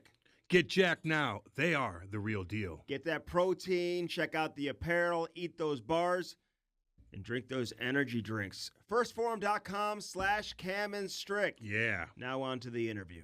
I'm curious though, like when you went to London, like London now is just like it's like this, like almost like this miniature like NHL team. You got the Hunter brothers doing all their thing. All these great players have come out of London. Was it there yet? When you got to London, like what was going on in London? Was it kind of what we see now, or was it just like a regular junior team at that time? It was a regular junior team. It was a special junior team for me, though. Obviously, it was the team I played for, but not quite what the Hunters have done to it now. It's an establishment now, and it's kind of a factory. It seems to just It seems to just manufacture NHL hockey players now.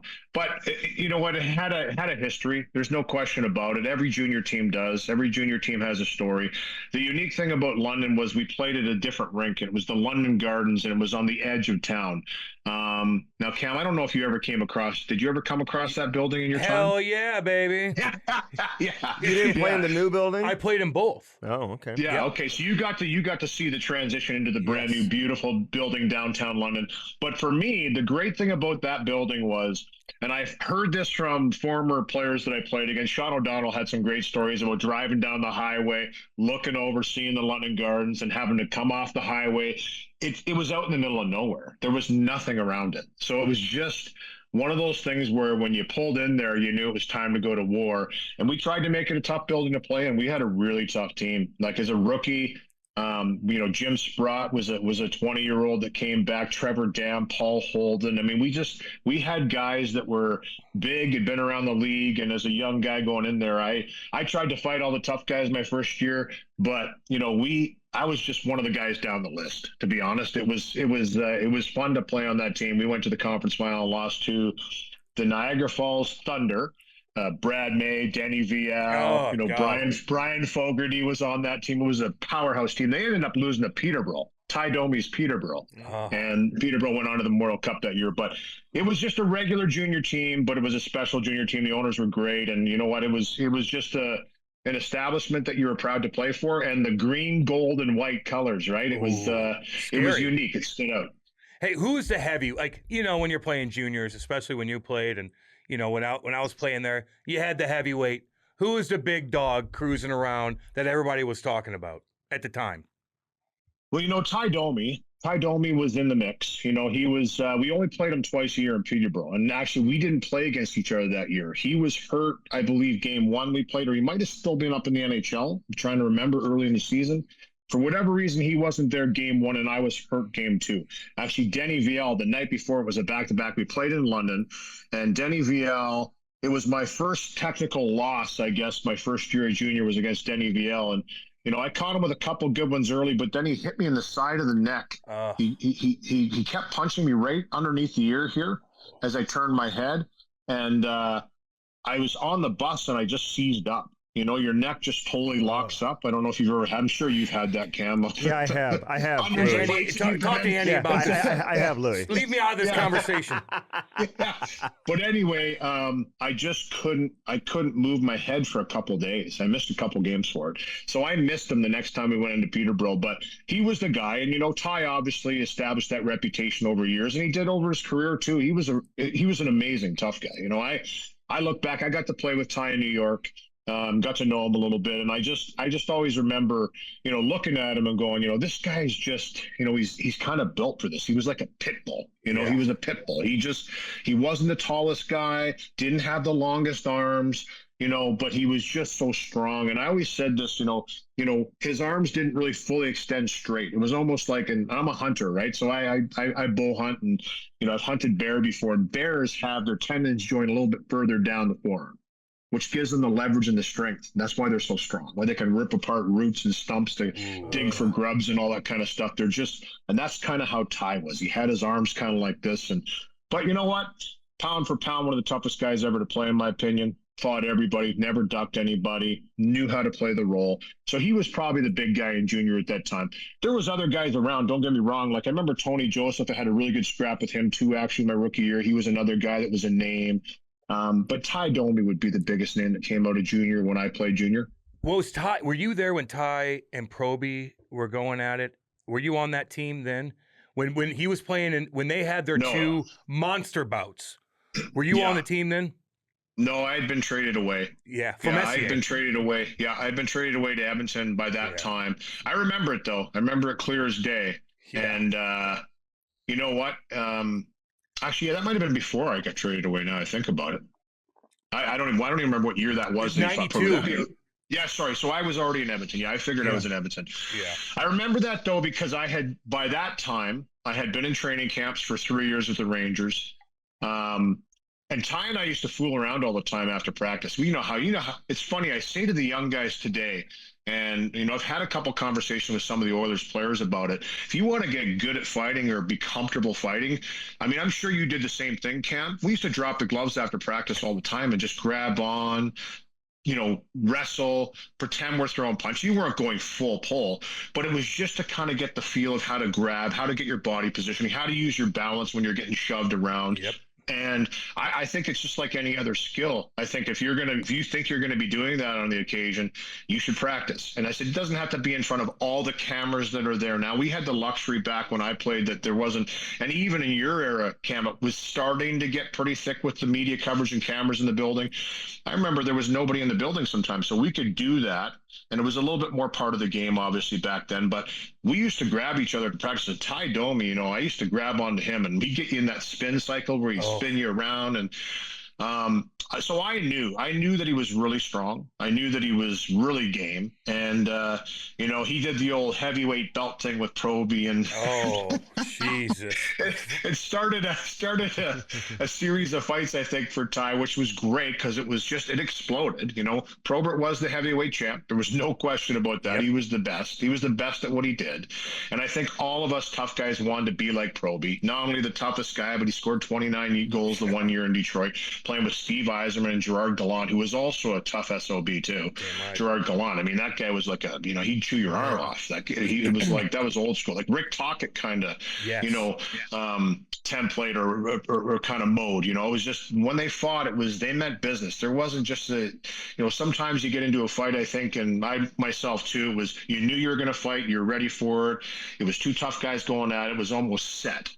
Back then, when they fought, it was almost like they hated each other's guts. It was just like they wanted to kill each other. Angry, fighting angry. Yes. I love it. Yeah, fighting angry. But yeah, you know what? When he did that, I knew that he was the real deal, and he had great fights against Proby. Actually, Bob Probert, before he passed away, I saw an interview with him, and he even gave Ty a lot of credit. Yeah, he did. They had a real love-hate relationship at the start, but I think Proby ultimately respected what Ty did and his place in the game and what he was doing for the other team that was playing against the toughest guy all the time. He never backed down from Bob Probert, which is pretty incredible. All right, we need to talk some bear hunting. We talked bear hunting with Paul Maurice when he came on, because he hunts bears too. So and Tutu. Yeah. So what kind of bear are you hunting? I mean, this is because I came across a bear a couple of times. Don't waste people's time. It was a fucking stump. I needed something to protect me a couple of times. Yeah. So what are you killing? A bow? You use a bow for bear hunting? Black bear or what? Yeah, black bear, yes. There was a grizzly season in Alberta. They closed that down years ago. I think there is now. It's opened up a little bit for grizzly bears here as far as nuisance bears go. You can put your name in for an allocation when they have a bear that's creating a lot of trouble. Instead of them euthanizing the bear, they let a hunter come in, take care of it, and dispose of that bear. Wow. Grizzly bears are a little different. They're protected here in Alberta, rightfully so. There's not as many. By the way, though, there are quite a few of them now. We're starting to see more and more grizzly bear hunter interactions. Again, I think there needs to be a season. They need to be managed like anything else. Mm-hmm. That's what hunting is all about. I know that people have a hard time with it, and that's fine. I get it. Where you guys are, though, in St. Louis, I know there's a lot of hunters, but for me, primarily, it's deer hunting. I bow hunt for whitetail deer. I hunt elk, I hunt moose, mule deer here in Alberta as well. But I have hunted bear 4 or 5 times. I've harvested some bears, and what's cool, don't get me wrong, I think I shot enough bears in my life. I don't really need to harvest any more bears, but it's a unique environment where you're really up and close with, one of the apex predators in the bush. I mean, everybody thinks black bears are these cuddly little bears that you don't have to worry about. They'll get you. Yeah, they'll get you. It couldn't be further from the truth. They attack way more people. Now, I know there's way more numbers of black bears, but they attack way more people than grizzly bears do. Louie, I ran away from my family. I left my family. He left his young daughter. The bear was coming. Take the children. I would tell you guys that truthfully, 99% of the time, that bear is way more afraid than you are. I hear that. That's what they tell me. Certainly proceed with caution, and I think that. But we have a lot of them in Alberta. There's a lot of bears. It's a 2-bear harvest here. You can kill 2 black bears. And rightfully so. When you get up into the northern parts of Alberta here, there's a lot of them. So How cold is it when you're hunting? Like what month is bear season? You're talking spring, early summer. Yeah, because they're sleeping in the winter. Yeah, of course. Yeah, it starts. I think right after the winter when they start coming out of hibernation, the early season.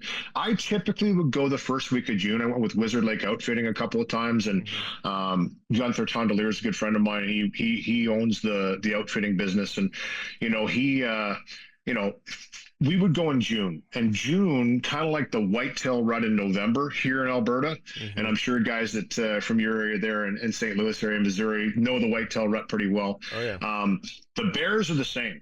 The big boars, which is the male bears that we're going after, they're in search of the females, and they just kind of will travel around and find different locations. And that's kind of essentially what you're waiting for. You're waiting for one of those big boars to come strolling into your bait site that you're on. The sows and the cubs will be there, the younger boars, the smaller sows, mid-sized boars. But when a big boar comes walking into that bait site, everything clears up. You got to talk to Bogosian about this. You talk to Zach Bogosian. He loves to. He'll hunt those boars, man. They are majestic. They are majestic. Yeah. So you bait them, and are you just sitting there? What do you use? And what, a 30-06 to kill that fucking thing? Like, what are you shooting that damn thing with? I'm archery, so I'm bow hunting, but. You can use whatever you want. You can use a rifle. 30-06 is well enough to kill a bear. I mean, listen, they're not that hard to kill, to be honest with you. You hit them in the right spot. They die very quickly. Their hide is not thick like a moose or an elk or a deer. Because doesn't need to be, quite frankly. I mean, they're just their only other I guess their only danger in the wild would be wolves and a grizzly bear. Wolves and a grizzly bear are the only other two, maybe the odd time a cougar and a young bear. But once a black bear gets to 300 pounds plus, the only thing that it's afraid of is wolves, which will kill a black bear, and grizzly bears. Those are the only natural predators they have, and humans. The wolf pack. The wolf, the pack. Yeah. The pack would kill a bear. Not a single wolf will kill a bear.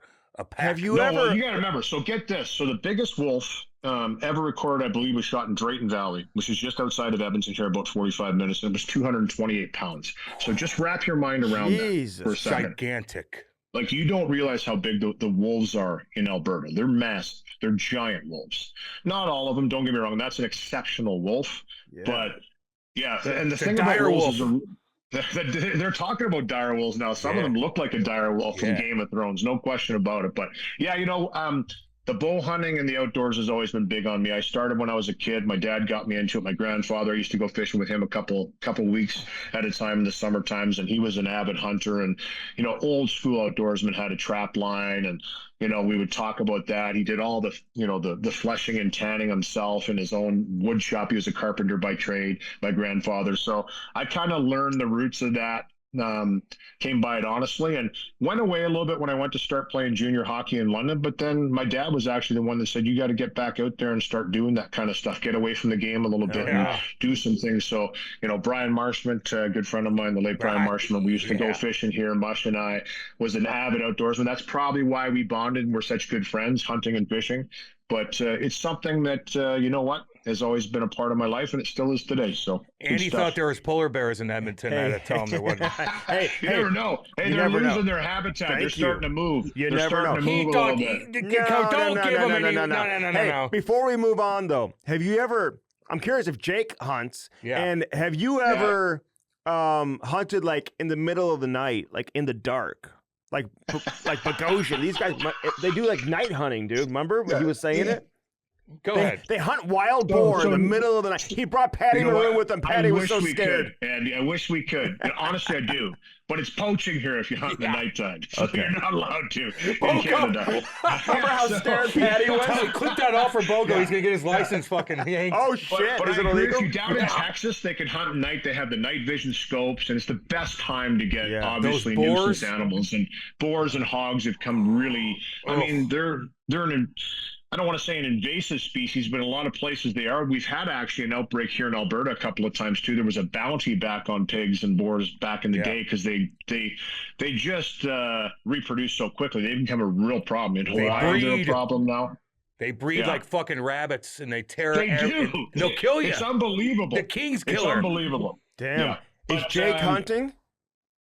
You know what? I tried to get him into it. Actually, my daughter Jordan too. They both can shoot a bow great. They both have shot bows before. I took Jake groundhog hunting when he was young. It's a funny story, actually, because groundhogs, they're ground squirrels. Gophers, we call them here. They're little tiny ground squirrels. yeah. Back in the east, where I come from in Ontario, we had groundhogs. They were like miniature beavers. Like they were pretty big. Yeah, no, I know what you're talking about. They were We've got easier those. targets to hit. I'm just saying. The ground squirrels out west here, though, are they're just a little like squirrel, chipmunk size, just a little bit bigger than a chipmunk. If you just for perspective to try and think, but they're good target practice. And the farmer that we were hunting on his permission was going to, they actually eradicate them. They'll actually poison the whole population of gophers off their property. They will poison them and get them because they just, once you get a colony, it just, I mean, they just spread too, right? So before he did this, we went out just for target practice to shoot a few and help him try and take care of some of the gophers, but it's just really good target practice with a bow. He shot one at 20 yards. Great shot. It was a great shot. But when I walked up, the gopher was still alive. So I had to dispose of it quickly and put it down the hole. And when I turned and looked at him, the look on his face, I was like, yeah, he's probably not going to want to hunt too much after that. But you know what? He was a little bit dumbstruck on what just happened. And when you're taking a life, I mean, seriously, that's the one thing about hunting that you are doing. And we all know that as hunters, you want to be as ethical as possible. And I looked at him and I said to him, I would have a lot bigger problem if you didn't have an issue with that. The fact that you got emotional and didn't like seeing that is a good thing. That's one thing you have to be fully aware of when you're hunting, is that we're trying to take that animal out as quickly and humanely as possible. So that's why you put the practice in. That's why you put the work in, especially with archery gear.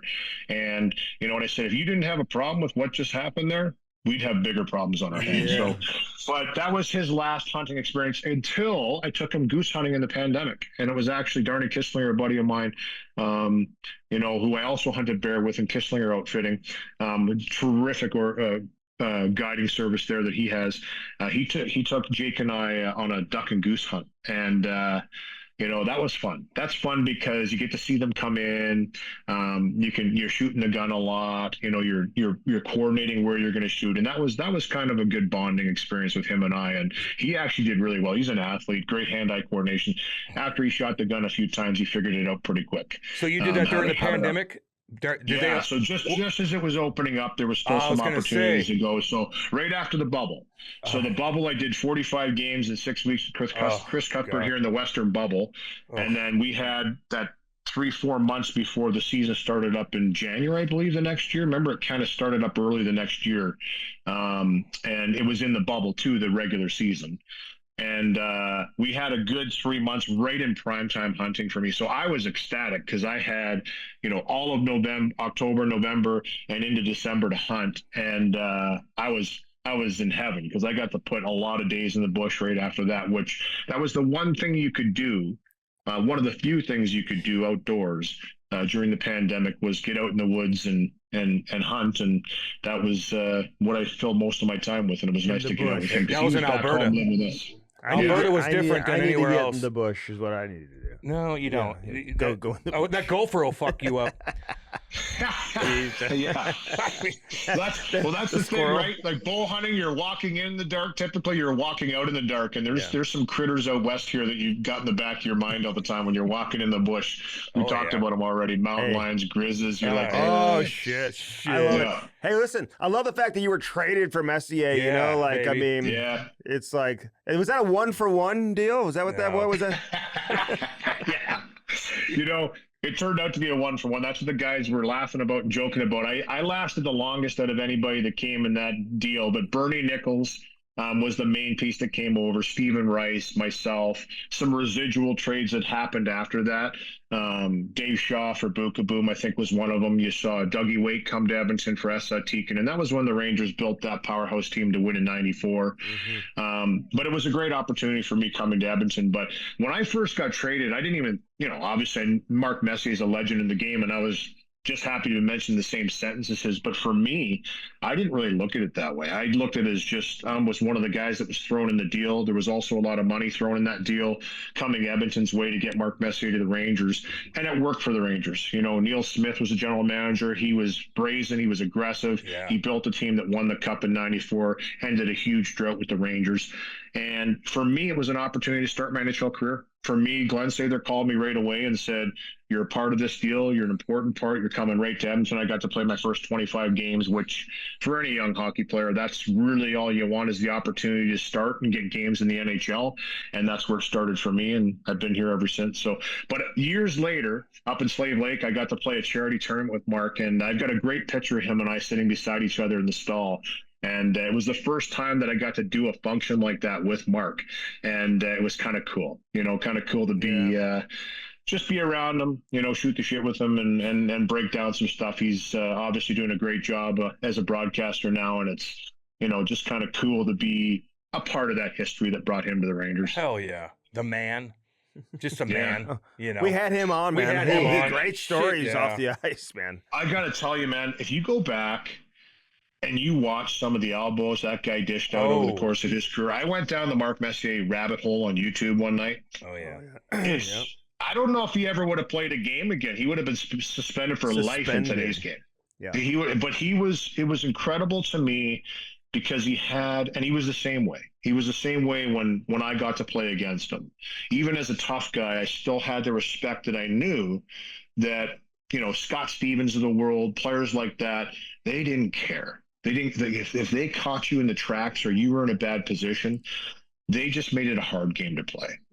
Mess was not afraid to throw a vicious elbow, a cross check, send a message. He would fight too. He didn't care. He wasn't, he wasn't necessarily a great fighter, but he was fearless in the sense that he didn't care. The competitiveness was there. But go down if you ever haven't watched some of the Messier elbows over the course of his career. He was mean, man. He mean. Vicious. I love it. What was it? Yeah. Have you ever been suspended? And like, what was the nastiest thing you've done to somebody in the 90s, during that era where, and what would happen this year today if you would have done what you did? It's unbelievable, right? Like it's really changed. And I think it's changed for a few reasons. Number one, the game's changed. Simple as that. It's just, it really has gotten cleaner. It's not quite the same. I used to always joke, and you would love this, Cam, because like you were a tough guy. I was a tough guy. We came from we're cut from the same cloth in that way. And back when Rick Tocchet, who's a good friend of mine, fought back in the day, I used to say to him, because I played with him in Phoenix, I say, you go back and watch those fights. And, I think I was talking to Daryl Sutter, one of the Sutter brothers, maybe it might have been Richie Sutter I was talking to about it. When the gloves came off, all 5 guys on the ice, respectively for each team, dropped their gloves. That's why they made the rule of the second fight, was so that because there was so many secondary and third fights that happened after 2 players started to fight, everybody dropped their gloves, came in and grabbed onto somebody, paired up, and a lot of times it resulted in another fight. Hence the reason why second fight ejected out of the game. But I remember looking back, and that's what I cut my teeth coming up, was I had, a 7-hour VHS tape that was grainy and wasn't great of all those great fighters back in the 70s and 80s.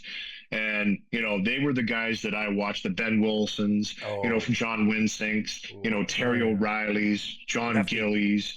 You look at all of those guys, and, the Boston Bruins had such a tough team. Dave Schultz was on that, 50 times. Bobby Nystrom from the Islanders. I love the way that guy used to just scrap and throw knuckles. So those are the guys that I cut my teeth on. Like Ben Wilson. Ben Wilson, the uppercuts. I like to throw an uppercut every once in a while. That was kind of where I got the uppercuts, was from Ben Wilson. But the game's changed so much. And I think the reason I wanted to say that is today's game, you're right. It's, if you redid some of the things we did back then, you're suspended 5, 10, 20, maybe even more games. A baseball swung Dana Merz, and he butt-ended me one night behind the net. And as he was skating down the ice, I literally... I would have hit it out of any park in the major leagues. That's how hard I swung that stick. The Marty McSorley swing? Oh. Yeah, like that was more of a whack right in the perfect spot. Yours was he a Mark kinda toppled McGuire here. two-handed, like This 1998. was as hard. I mean, I remember swinging. I swung so hard that I remember feeling my core when I took the swing. I guess Dane, and I've done some charity events with Dane. He's a great guy. Hey, listen, he was a hard-nosed, dirty guy too. He didn't care. Back then, everybody kind of was. I guess I blew up his tricep. oh, geez. With the swing? With the swing? With the swing, yeah. He said that it really, it cut him like it was a impact cut on his tricep. I can't remember how many games I got for that. I want to say 3 or 4. And then I headbutted Jamie Huscroft. I think I got 5 games. Did you flip? Would you just flip? Okay. I don't even know how many times I've been suspended. It's been, I think it was 3, I think. Okay. I think I got, remember Konstantinov, obviously before his accident with Detroit, he elbowed me one night and I turned around and I can't remember what I did to him, cross-checked him in the face or something like that, but I got a suspension. I think Brian Burke at that time was the one that dished out the suspension to me. But, yeah, you know what? That was part of it. I didn't get suspended too much. I would like to think that I was a pretty honest guy when I played. Yeah. If you did something to me, I mean, all of those were kind of retaliatory in the sense that somebody had done something. Jamie had kind of slew-footed me before that. We played together in Tampa. We talked about it. It was kind of a little bit of retribution in that sense. Merzen butt ended me and Konstantinov elbowed me, but not too often was I going just like taking a blatant suspension on somebody for no reason at all. I'd rather fight them. Who's the dirtiest guy? Who is the dirtiest guy? Like, was Gino Ojic that dirty? Like, who is a guy where you looked at in the 90s where you're like, I don't know what the fuck this guy's going to do to me. He might baseball swing me in the head. He might knee me. He might elbow me. He might get out of his jersey and try to... Like, who is that guy where you're like, I don't know who you are? The one guy, I've already brought him up, was Scott Stevens. Honestly, if you look at his hits, I mean, he was a predatory hitter and he hit to hurt. That was the game, though. Headshots were legal back then, remember? They were legal, right? Like, it wasn't like he was doing anything illegal. They were actually legal, but he went to the maximum of it. But then there were some cheap shot guys. Al Samuelson, great guy. He was an assistant coach in Phoenix when I started my broadcasting career. This guy is one of the nicest guys you're going to meet off the ice, but man, on the ice, he would blow your knee out and wouldn't care about it. He would watch you hobble off the ice, and it almost gave him pleasure that he took one of the opposition players out. And obviously he had some memorable hits and battles with guys like Cam Neely and over the years. And it didn't matter how big and tough you were, he would do it. And I respect that about Ulf, because he would get the shit beat out of him. And he would come back and do it again. Brian Marshman was dirty. Brian Marshman was a great friend of mine. He was in my wedding party. Yeah. And, it's amazing because he was an awesome hitter. But once he had put himself in the line to hit you, he wasn't going to not hit you no matter what. So if you moved or you got out of the way, he was going to stick a knee out, an elbow, a cross check.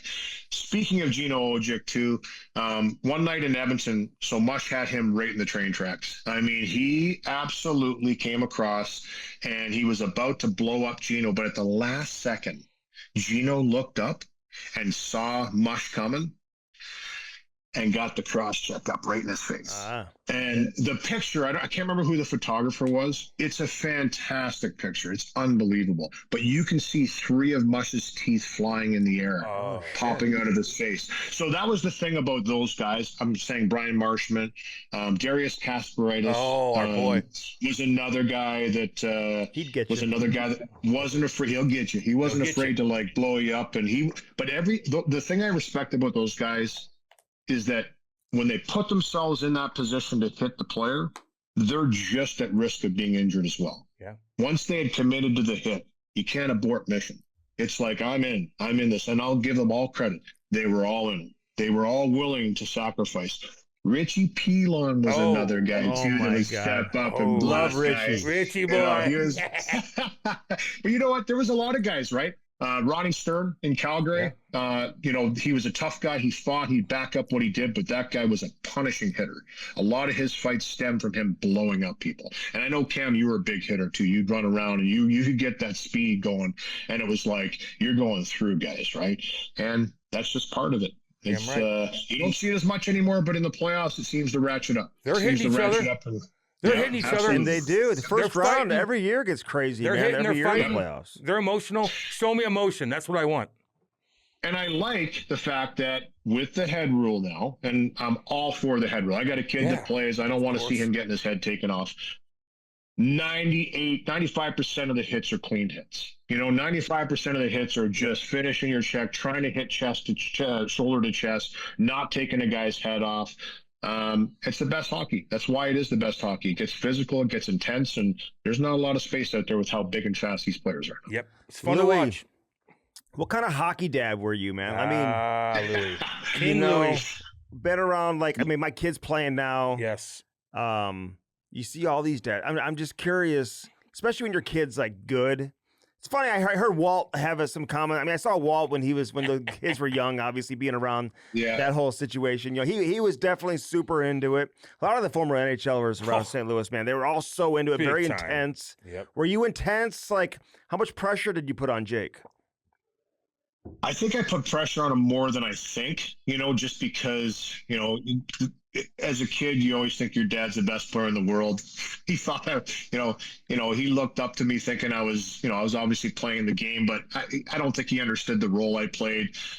He had more skill than me right from an early age. I knew he was a skilled player. The problem for Jake is he wasn't the biggest kid. He was very small. He was the smallest kid in his team for 5 out of 6 years in one stretch. He was a late bloomer. So coming up, I always kind of said to him, and here's the thing, this is what I said to him, and this is as simple as that. I'm sure you can ask him, he would say the same thing. I always said, hey, if I got to drag you out of bed to go to hockey practice or a game, then we're going to find something else to do. That was kind of how I was. I was like, listen, if you're going to do this, commit to it. And I'll be honest with you, right from the get-go, I actually had to take a stick away from him at 2 years old.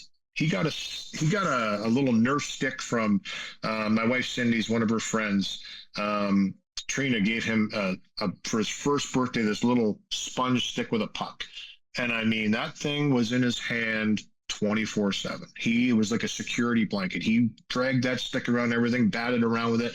And it got to the point where I'm sticking golf clubs in his hands. I'm sticking a baseball bat in his hands. I'm sticking a tennis racket in his hands. I'm trying to find different things because he was just so ultra focused on this hockey stick.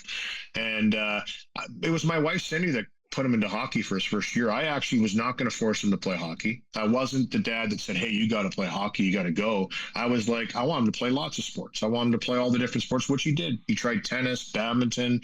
I tried to get him into golf a little bit. He had golf clubs, but, he batted the ball around, played soccer.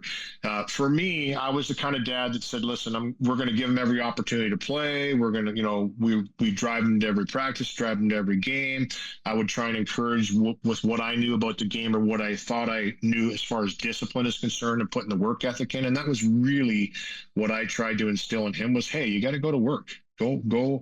If you want to play, you got to have a drive and you got to commit to it. And obviously he did. It was all him. He really wanted it. He worked hard for it. He paid the price for it as a youngster, being small, had to learn how to play the game a different way, had to be sneaky, gritty at the same time with not being big, but he grew.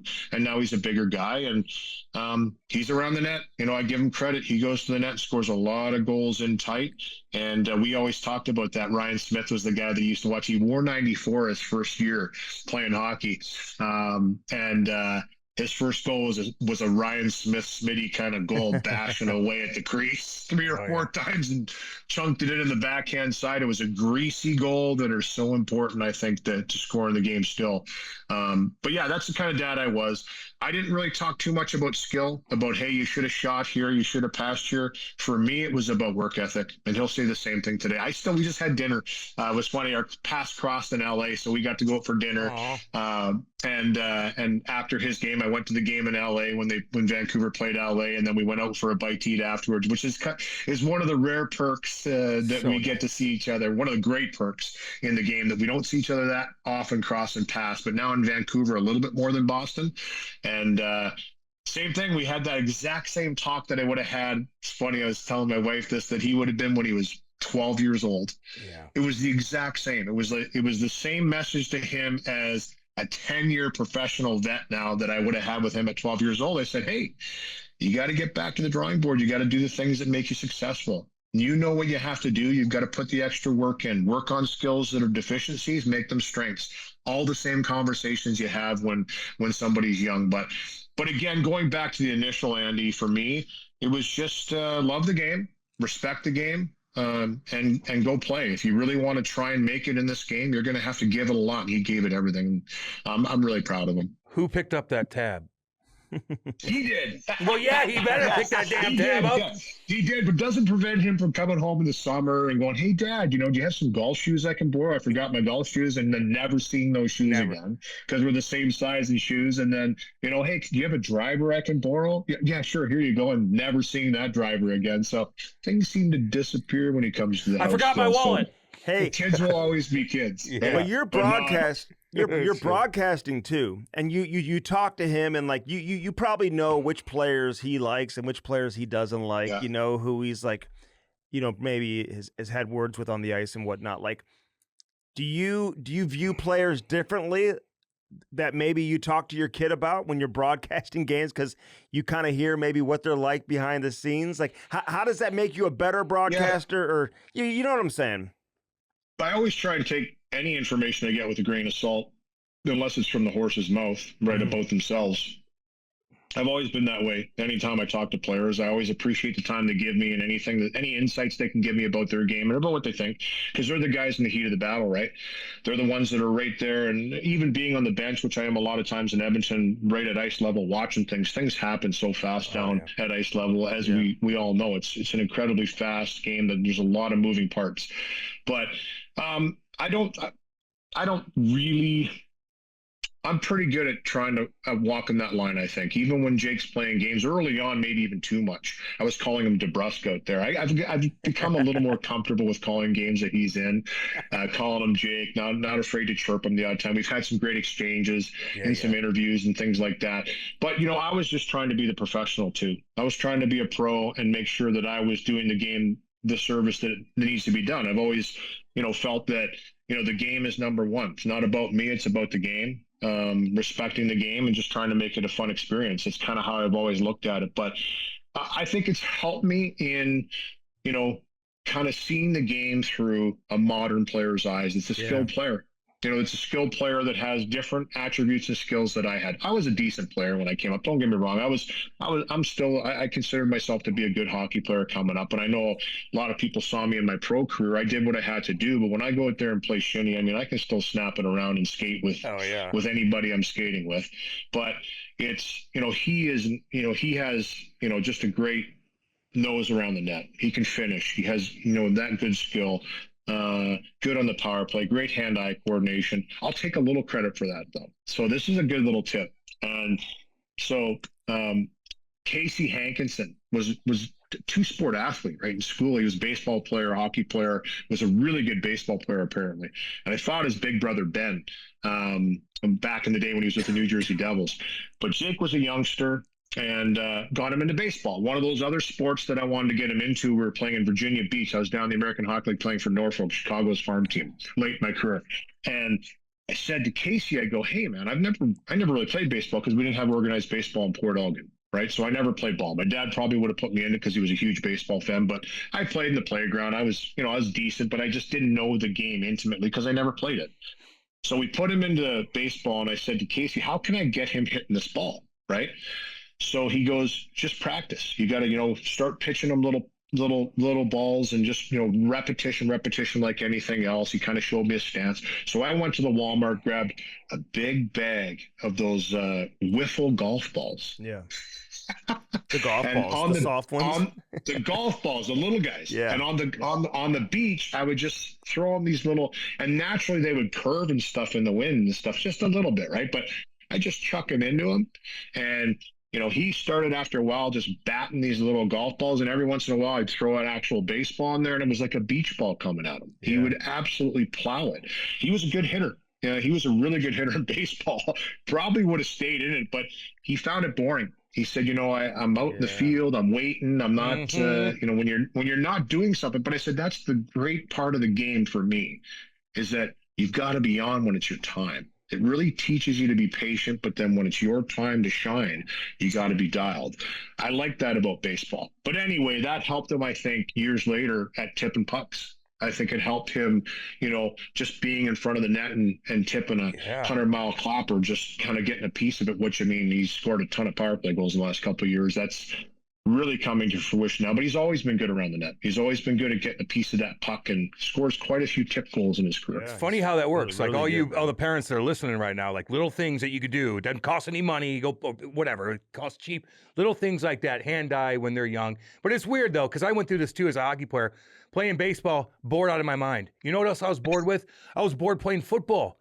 They tell you to run this way, and then you got to stop. You got to run that way, and then stop. Hockey, you're free. You can go hit. You can do it. You hold on the puck. You can take it back. You can do this. Whatever you want to do. There's more freedom. I was bored out of my mind playing those other sports. Well, the play doesn't stop either. It doesn't hockey, stop. Right? It's like you're continuous. going. You can create whatever you want. You're not getting told, go this way, and then you have to hit that guy. There's so much more freedom. So I think a lot of hockey players, man, it's just a more fun sport to play. Just more active, no question. Yeah. Like I said, they're just different sports, right? But I really do appreciate. I think I would have liked baseball. I got to try out for the Kevin and Joan Aitchison were my billets my first year away from home, and Kevin had played AAA ball with the Blue Jays organization, so he convinced me to come out to the Hillers, which was their senior and junior team in Stratford, the Stratford Hillers. They'd have the training camp where the senior and the junior teams together would have a training camp. And he said, come out. He goes, just come out, because he played for the senior team. Some of the guys that I played junior B with were playing for the junior team. So I'm like, yeah, sure, I'll come out and do it. And he showed me how to hit. The first time up against in hardball, I was swinging so late on every single pitch because I'd never played hardball before. So he took me into the field for the whole next week and worked on my swing. And the next weekend I came in there and I was hitting dingers off the machine, and I hit one off a live pitcher, which is one of the greatest experiences in my life. I'll be honest. I didn't play baseball, but I hit one right over center field on a big 6'6" pitcher that was pitching pretty good heat. And it was just an unbelievable feeling seeing that ball go over the fence. I was like, that's pretty wicked. I was going to try and stay and play for the junior Hillers team, but I might have slept in a few times and missed a few math classes that year. So I failed math, and my mom and dad made me come home and go to summer school. I had to go to summer school that summer and get my math, make up for my math. I never have forgiven my dad for that. I can't believe he wouldn't let me play baseball. But you know what? It was a great experience, and it's an awesome game. You know what? It is an awesome game. It's just something that I didn't play a lot, so I don't have that intimate knowledge of the game. When you grow up playing a sport, you never lose it. You never lose it, right? Any sports you have, and that's another thing too. I know it's become really sports specific now, and you bring up a good point there, Cam, with different sports and hand-eye and kind of that cross training. I think it's really good for kids to play different sports. I think it's good for kids to experience different things. And I know it's expensive. It's expensive to put kids into organized sports, but especially young, if you can pick a couple just to give them that experience, let them run with it if they're good at it. I had to make a decision. I was a decent tennis player when I was like 14-ish, I guess. I had to kind of pick whether I remember having the conversation with my mom and dad, because there was a small town Port Algon, and we didn't have indoor courts, but Owen Sound, that was 20-25 minutes away, had indoor facilities. So Owen Sound, the Owen Sound, right? That was a big city for us back then. They got the first McDonald's. We were excited there was a McDonald's in Owen Sound. We drive there just for a Big Mac. Go figure, right? But I could go play indoor tennis at that time in Owen Sound a few times a week, but I chose hockey. That was Louis, that you're was the not a sport tennis that I player, loved. homie. No, I mean, Louis, you made the right decision. What are we talking about? We're here? talking You badminton, know, we're talking I'm a tennis. teenager at like 12 to 14. I was a little different back Imagine then. you So it wasn't, yeah. pissed off in a tennis match, jumping You over ain't the no net. tennis player. I like to call myself Big Fed. Yeah. You know, Big Yeah, Fed. I got the Federer. one-handed backhand, and Oh, yeah, Jack yeah. Michaels and I have battled a little bit on the tennis court. He's a big tennis player, Oh, yeah. so we actually for years. And when I started the broadcasting in Phoenix, Wayne Gretzky was the head coach, and his really good friend Tim Hammond was a former pro tennis player. I used to hit with him all the time, and we had a blast. I mean, I really got into good shape. Sergei Kicharov, who's now public relations in Washington, has been there for a long time. He was a great tennis player. He played in college, and I used to hit with him too. So when you're playing against better players, it naturally forces you to be better, right? Yeah. But Wow. for a big guy, I could hang in with those guys. Not Yeah. Timmy, but Sergey and I had some good battles. I never You're did not a beat tennis them. player. Okay, we got to stop with this tennis thing. So, Good God. listen, Bruce Cassidy, he just gets let go. You got Torts taking over now. They're winning all these games. Your son played for Bruce in Boston. I always heard, like, you know, he'd kind of grind on the guys. Guys maybe didn't love him, you know, and you kind of saw that with David Krejci and Bergeron and some of these guys. So then he goes to Vegas. They fire. I mean, it's like a shock to a lot of people that you see him get let go down the stretch late in the season. Like, what's your read on that? Like, were you having a kid play for him? Were you surprised to see that happen in Vegas, and then obviously what we saw in New York after that? I mean, truthfully, probably not that surprised. Yeah. But here's the thing. He won. He did the job that he was brought in there to do. But at the same time, there's a shelf life there. You know, with the way he is, there is a shelf life. I saw it firsthand. He gets guys to buy in, though, early on, but sometimes that message just gets lost. I don't know if it's the negativity. I don't know if it's just the way he's saying it, the way he's implementing it. I've heard he's a super smart hockey guy, the way with systems, everything like that. He's top notch. You know, he's very quick. If you listen to his post-game interviews, and I've covered, Vegas in the playoffs with Bruce as the coach. Mm-hmm. You can kind of get all the information you need when he's talking, because he's breaking down the game as he's having his press conference, and he doesn't miss a whole lot. You know, the ability to control 20 guys on a bench, but also have that intimate knowledge of exactly what's going on the ice. That's, he was an offensive guy when he played. He was a very offensive defenseman. He sees the game a different way, but I think he can wear thin. There's a lot of coaches like that, though. Yeah. Mike Keenan was the same way. Mike Keenan was one of his coaches coming up, right? So, maybe he adopted a little bit of that, and it's kind of, cracking the whip, so to speak, but I don't know. I don't, he wants his guys going, and sometimes the message just gets lost after a while. They've obviously responded with John Tortorella going in there. John was very complimentary of Bruce, though, and what he's left the team for him. When he walked in there, he told us when we covered the game against Vegas the other night, he said, listen, I'm not going to change too much here. This team is won. This team knows how to win. For him, it was about building the confidence, getting to play a little faster, a little more confident. I think they've only lost one game since Torts, and that was an overtime or shootout. Overtime, I believe, since he's been on board. So it's the nature of the beast. That's a volatile job. And unfortunately for coaches in the NHL right now, I think it's going to get worse. I think, you look at DeBoer just went into the island. Patrick Waugh was fired even later. Didn't work out. They didn't make the playoffs. I think they faltered down the stretch. I thought that was a team to really look out for if they would have gone in there, because they were starting to come on. But you know what? That's the nature of our game right now. It's the nature of the beast. It's win or else find someone else that can get the job done. Yeah, but Louie, if I'm a head coach in the league right now, I'm glad that DeBoer didn't get the Islanders in, and I'm hoping that Torts that he gets eliminated in the first round, because otherwise, if Torts goes on and wins the cup, we saw that with Chief a few years back, or if he has a long run, and if DeBoer would have gotten the Islanders in and they have a long run, well, shit, this is going to be fire. This is going to be the trend now. I mean, we're going to see coaches get fired in the final weeks of the season just to bring somebody in new to get that jump before you head into the playoffs, Good point. Great point, Andy, and I agree with you. I think that, listen, I mean, obviously I have a personal connection to the Bruce Cassidy situation. Mm-hmm. I'm being a little bit... I know who you are. I know you are. I'm not gonna but here's the thing. The game's changed. I've heard coaches talk about it. The game has changed in respect to the type of athletes that you're dealing with.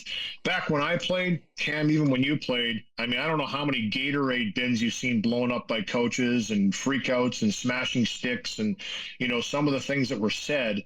I don't think you can say that anymore to players. It's changed. So just like the game has changed, I think the evolution of coaching has changed. Yeah. John Cooper, for me, still is kind of I look at Coop and the fact that he's been able to stick in Tampa for as long as he has with that group of players that are so elite, but at the same time, sometimes that can be the most difficult to coach. You've got to know when and how to push the right buttons. I think Glenn Sather, if you go back and watch the boys on the bus, I always respected the fact that, he had the greatest group of players ever to be assembled on a team on a voting scale. They picked that team in 84-85, I believe it was. It was the best team ever.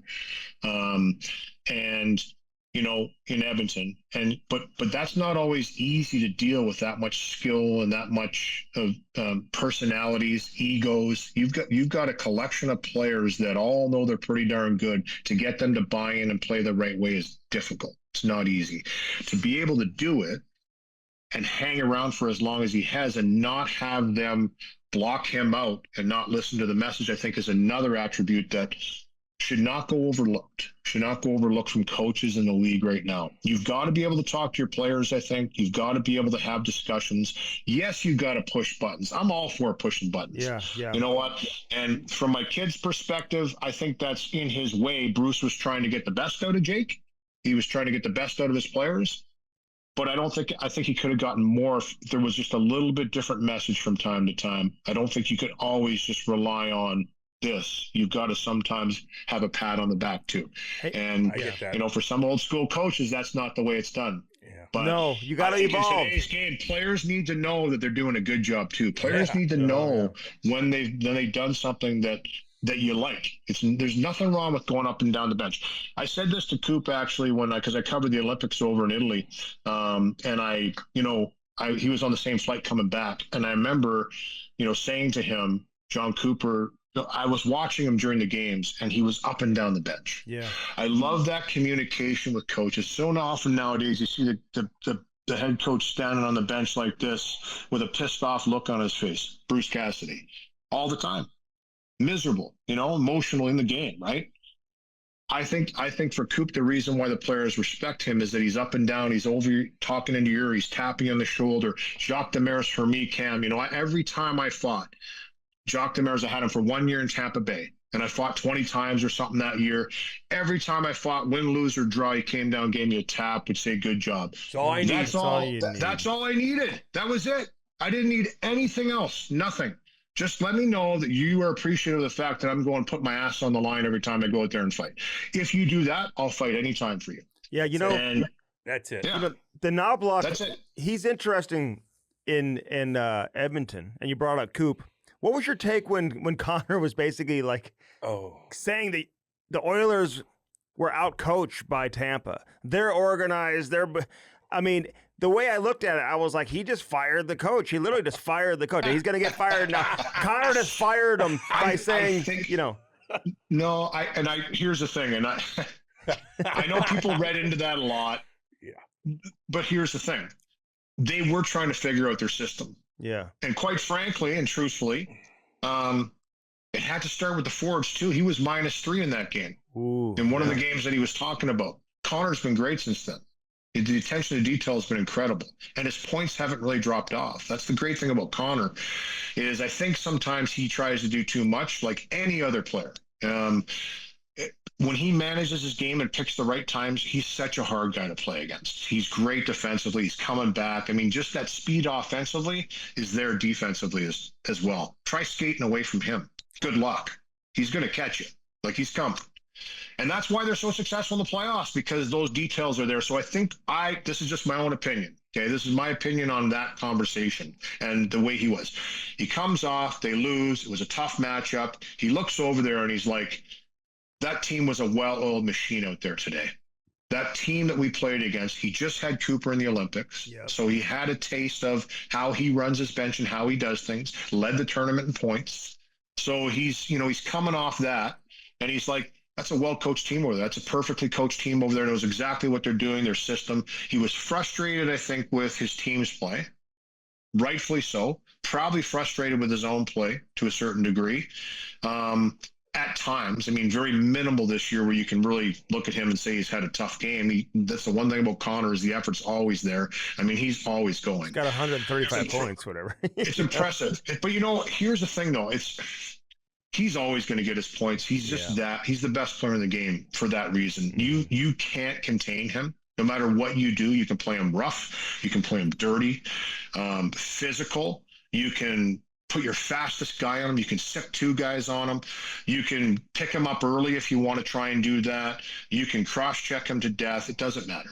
He's learned over the course of his career how to weather all those storms. He can deal with anything you throw at him, and not only deal with it, he's going to create more than anybody on the ice. He will create more offensive opportunities than anybody in the game, even with all that resistance. So much attention put to him.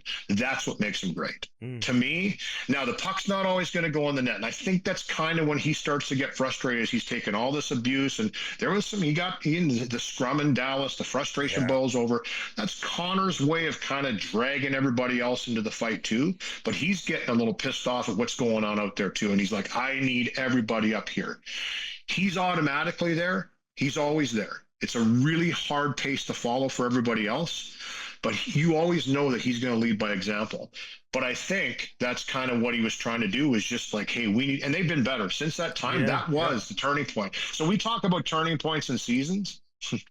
that was a real hard look in the mirror for everybody, himself included. I thought he played his best game the next game in Utah. I know people are looking at me going, what are you talking about? If you just watch that game, how they managed that game, how they defended, it was a polished effort against a very skilled offensive team in Utah. That Utah team can snap that puck around with the best of them. They literally took it away from them. They took it away from them. They shut them right down. They had 3 shots in the first period. That's it. I mean, they absolutely denied them any creativity or opportunity with their defensive play. And he was a big part of it because he was all the way back. Every centerman was back for quick little outlets, coming back below the goal line. The center position is so key to have a strong defensive system. And you know what? The centermen have been great. Leading by example is him. And with Leon Draisaitl out of there. So, yeah, he was frustrated, no question. But I don't think he was calling for Knobloch's head. Everybody's like, oh, he wants the coach fired. I think he just wanted more from the team. And I think Connor's at a stage now where I still don't know if he's great at getting that message out until it boils over with him. He tries to keep it in until boom, you know what? He snaps. Right.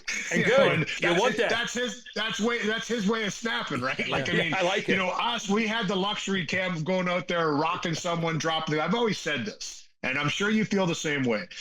I really feel for offensive guys in the game that are paid to produce, in the hardest game in the league to produce consistently. Because for me, I could always go out and find a fight. If I really wanted to get in a scrap, it was easy. It didn't matter how, even Bob Probert could find fights. George LaRocque could find fights. Oh, yeah. If you're doing what you need to do to find a fight, somebody has to come and deal with you. Damn right. So you always had the luxury of knowing that I could go snow the goalie. I could go do something, to an offensive player, skilled player. I could give him a cross check. I could chirp the bench, and pride's going to step up, and somebody's going to step over the boards and fight you. But if you're an offensive player paid to produce, and the puck's not going in the net for you, and people aren't putting pucks in that you're giving them, it could be a really frustrating world. And, the amount of times that the amount of things he creates in a game, I mean, he could have 175, 200 points. No, I know. Literally. I know. And maybe he'll get there. A couple more things, and we'll let you go. Yeah, You've been you've been great, awesome, man. But I want to get this in. Evan Bouchard. Yeah. This guy's got 90-plus points right now.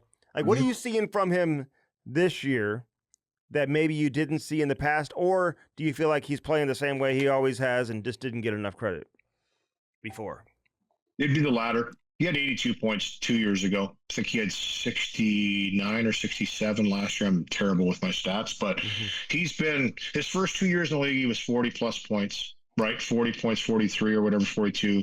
My numbers are probably a little off, but anyway, he's always been an extremely offensive player. He's always had that ability. One of the best power play guys you're going to see in the game, maybe the best. I know Kevin Biek's on Hockey in Canada said he was the best guy at walking that line, making plays, and he is. But along with that patience, poise, we see ice running through the veins that you have on that blue line, you're going to make a botched play every once in a while. Most defensemen, when that puck comes back into the blue line, you have a forward barreling down trying to take something away. It's back down in the corner. They're just chucking it deep into the zone. They just don't want to turn it over at the line.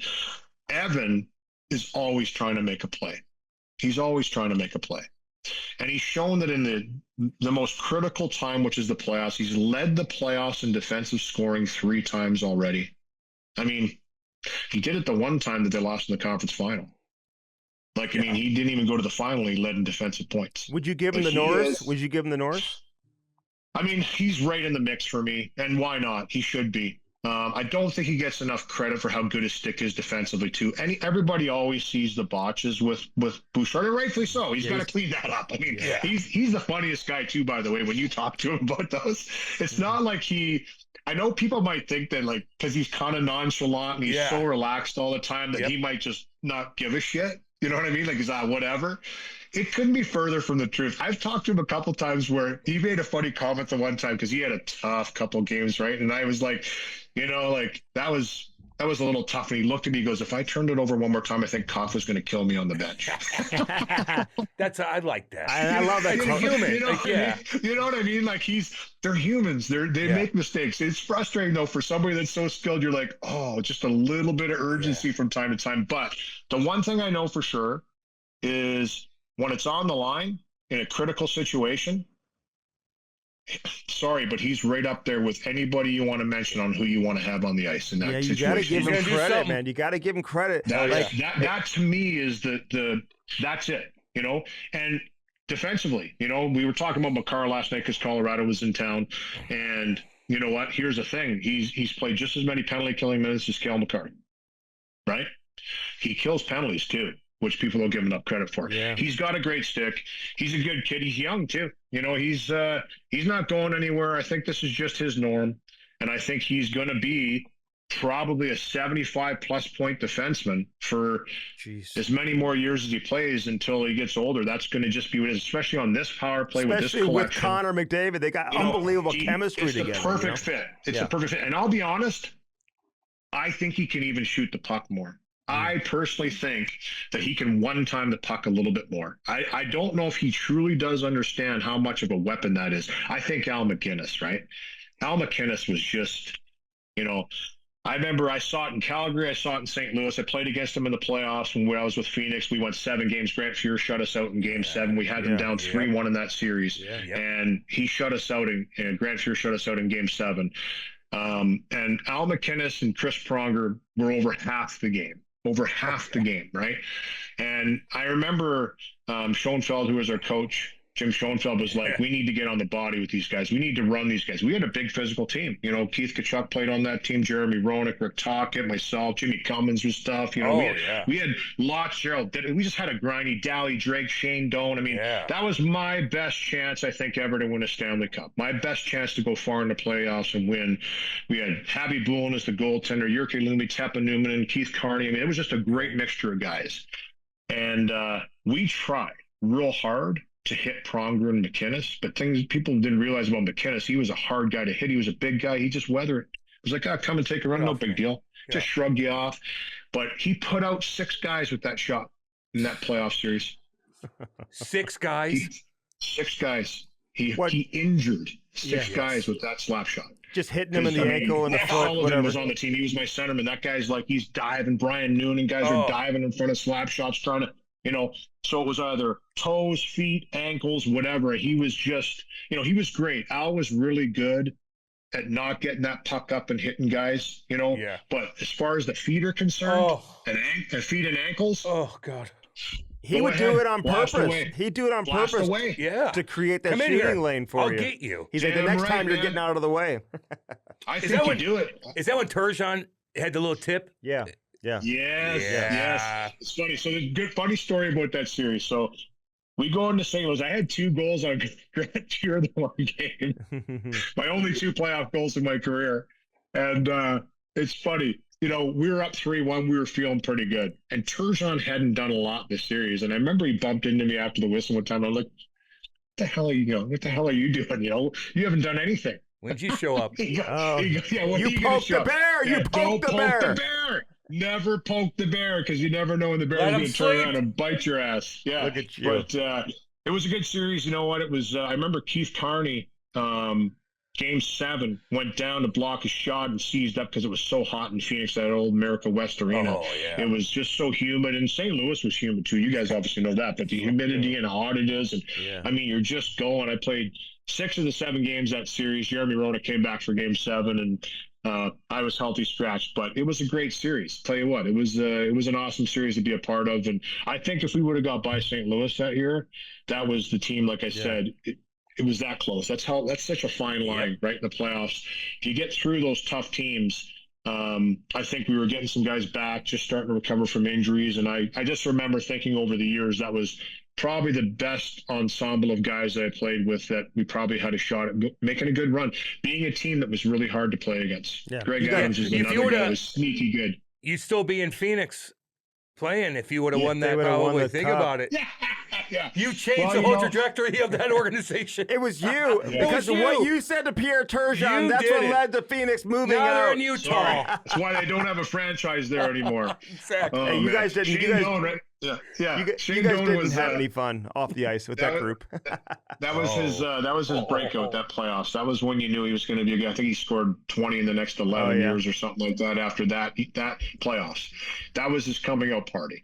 It's great to see players, you know, and now doing the broadcasting, it's great to see players. Dylan Holloway, player you guys know well. Yes. His coming out was the playoffs 2 years ago. Yeah, it was. You know, that run to the Stanley Cup final. You know, he scored 5 goals in the playoffs, but they were big goals. And as the games were going on, he was starting to play better. And you can just see a player start to pop a little bit, and as Brian Burke used to say.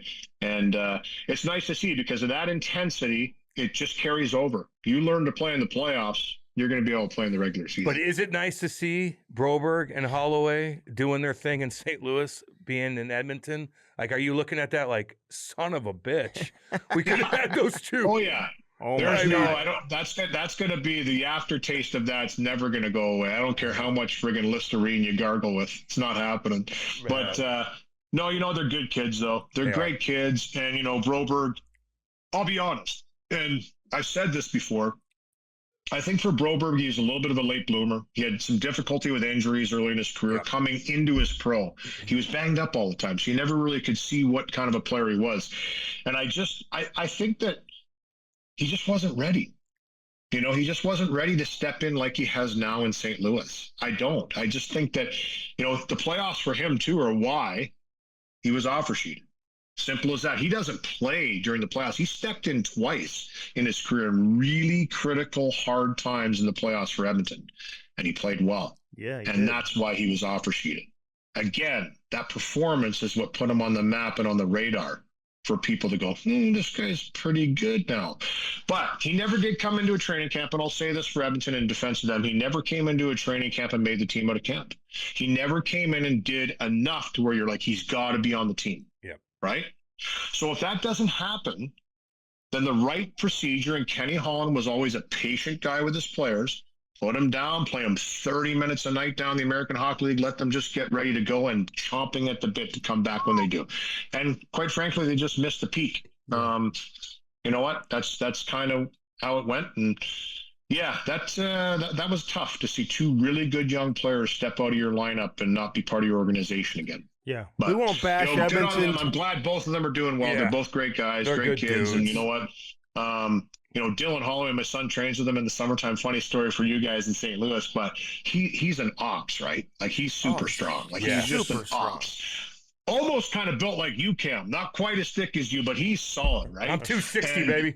Yeah, he's not quite that big, but the sled pulling. Ask him about the sled pulling. Jake says, they do side sled pulls for the crossovers. Oh yeah. And I guess the amount of weight he puts on the sled is ridiculous. It's crazy. So He's That's a tough one. he's a good kid. He's big. I know.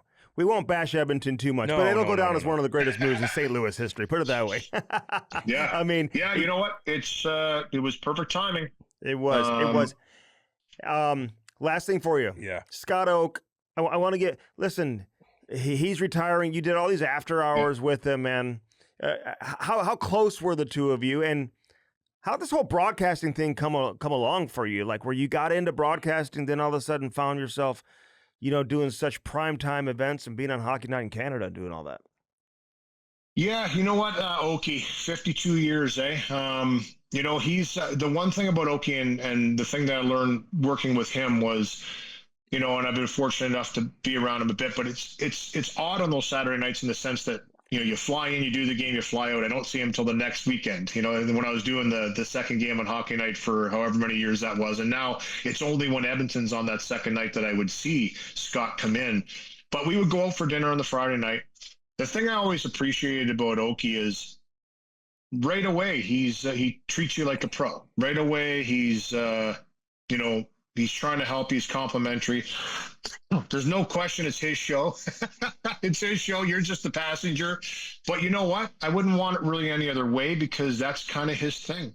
And he took real pride in that show. That was the thing that I took from Scott Oake, is that he was a professional. He wanted to be the best possible. He demanded that. And he expected people to be on their game and be ready to go. He did. And he made it important. And he made it must-see TV in that sense. I love the show for that respect, is the fact that we got to get away from the game a little bit and talk about different things in players' lives. Because, let's face it, we can do X's and O's and beat up the game as much as we want, but they're individuals and they're all unique in their own way, and they all have different likes and dislikes, and they have families and their background and where they came up from, some adversities they went through. Every journey is different to the National Hockey League to get there. The end result's the same. You made it. You're there. That determination to get there is always there with players. But every single player has a different journey, and they're all special. Every single one is special. And I think that was what he was really trying to key on. And just a fantastic guy to work with. Like I said, for me, I'll miss it because he made you kind of be on your game because he expected the best from everybody. So he brought that level up. And he'll be missed. It was a great show. You know what? But what a great guy. I saw Ryan Reeves and his son Darcy hijack the set in his last after hours. It was I watched the whole thing. It was hilarious because it was just all over the place. And that would drive Oake nuts. He would, he would be out of the loop with that.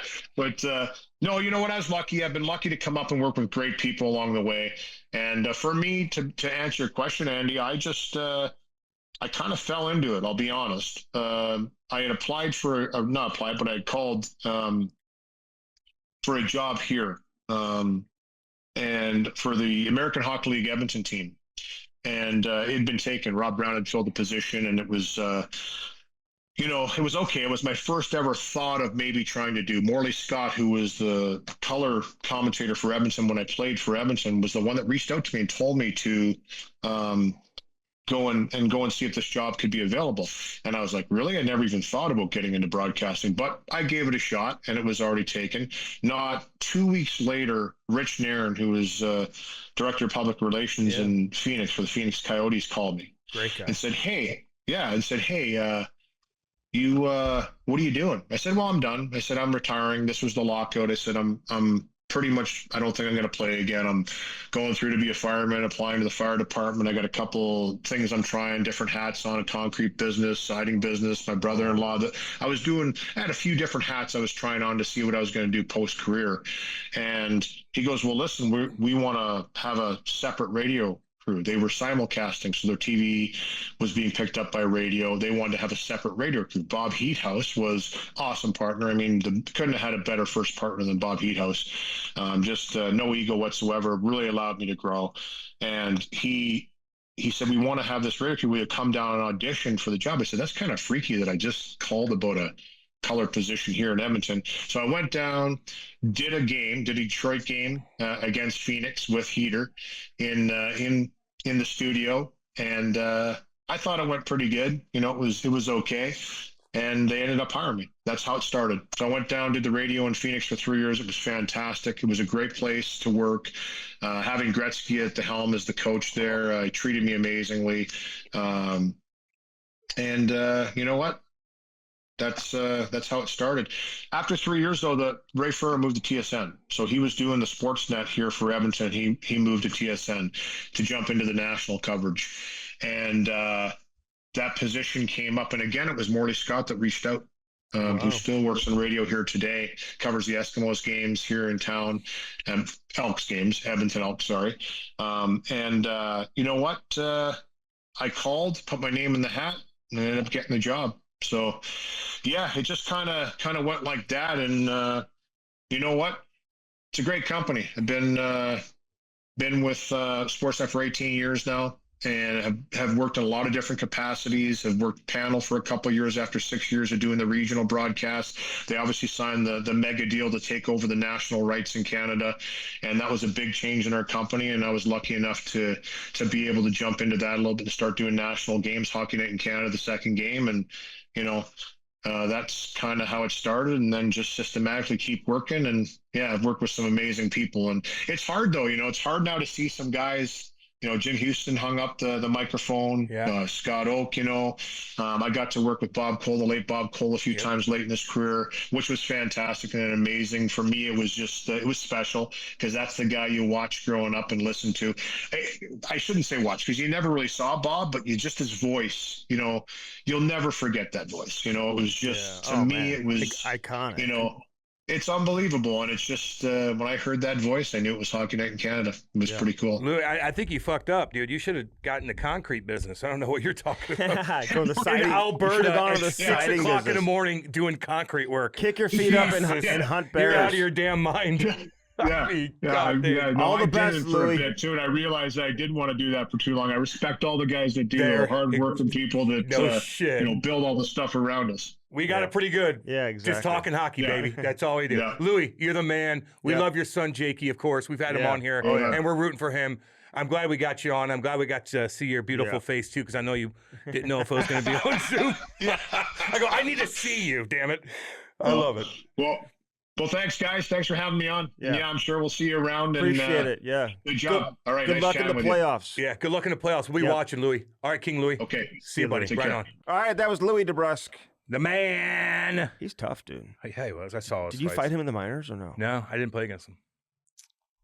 You probably would have turtled. Yeah, because I usually did that. Mm-hmm. How many times I Did get you beat up? ever turtle?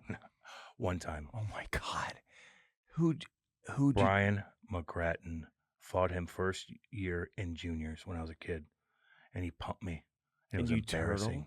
He got me, and I boom, and I got him down, and I was like, motherfucker. Then I fought him 50 fucking times after did? that. That was a wake up call. Mm-hmm. I was Was still that one young. of your first fights? First fights in juniors. First fight? One of them. And I'm like, what the fuck? He was the tallest guy I fought yet. Did you know who he was going into the game? Yes. Was he considered the toughest You think in I the league? didn't know him when he's fucking cruising around? Toughest in the league? Yeah. And so I got my ass kicked, and I figured it out. So what'd you do that night? Cried. Embarrassed. Fucking embarrassing. I don't like to be embarrassed. I'll embarrass myself. I don't want anybody else embarrassing me. Like Andy did last night on a goddamn Jumbotron. All I did was say, this Son is of a how you bitch. want your haircut. Thank you. Find a new joke. You recycled that joke enough. No, I haven't. It But- was the first time I used it. But when you get your ass kicked, man, it's a wake-up call. You're like, oh, whoa. Sit back. What the fuck do I need to do differently against this 6'6" son of a Yeah, bitch? I know. You And got to you have gotta it. figure it You out. got to have a That's strategy, what you like, dude. just like Andy. Like when Andy was fighting guys back in the day, you just got to figure it out. Styles make fighters. You know, Andy's style was fucking throwing left bombs, you know, like Ty Domi. Mine was have to fucking figure it out, switch on guys, eat punches, know how to eat the punches, counter, Mhm. wear them out, counter, switch up at the end, Yeah, switch it up. make a fight out of it. Damn right. I turtled in that fucking fight. How It's would on you do YouTube. that, You should dude? see it. Come on. It's on Yeah. YouTube. The coaches lost faith in you for that game. Because I was supposed to be the guy, and all of a sudden I get piss pumped. And I'm like, hey. Did you want to go home? I wanted lose my mind. Did you ever call and say, I want to come home? Almost. When I had that herpes on my face. Oh, Jesus, Murphy. It spread all over my fucking face, and I had to go to high school. First day of First school. day of high school. Fuck. I was crying to my parents. Oh, Would you say I want to come home? okay. Well, we can't come get you. Go Is to that what fucking they school. said? Go to fucking school. You're okay. You've been tough your whole life. Suck it up. What do you think I Quit would making what do out you with think all I- those what do you- What girls. do you think I would say if Oh, you wouldn't even be in that situation. if my kid called me? Oh, okay. You got to talk to him. Beck, what do you mean? What's going on? You good? Well, you got, and she's like, somebody made fun of me. I don't give a, okay, put that aside. What is it? Somebody doing something weird to you? Then we have a problem. Oh my Or God. you just have to fucking suck shit up.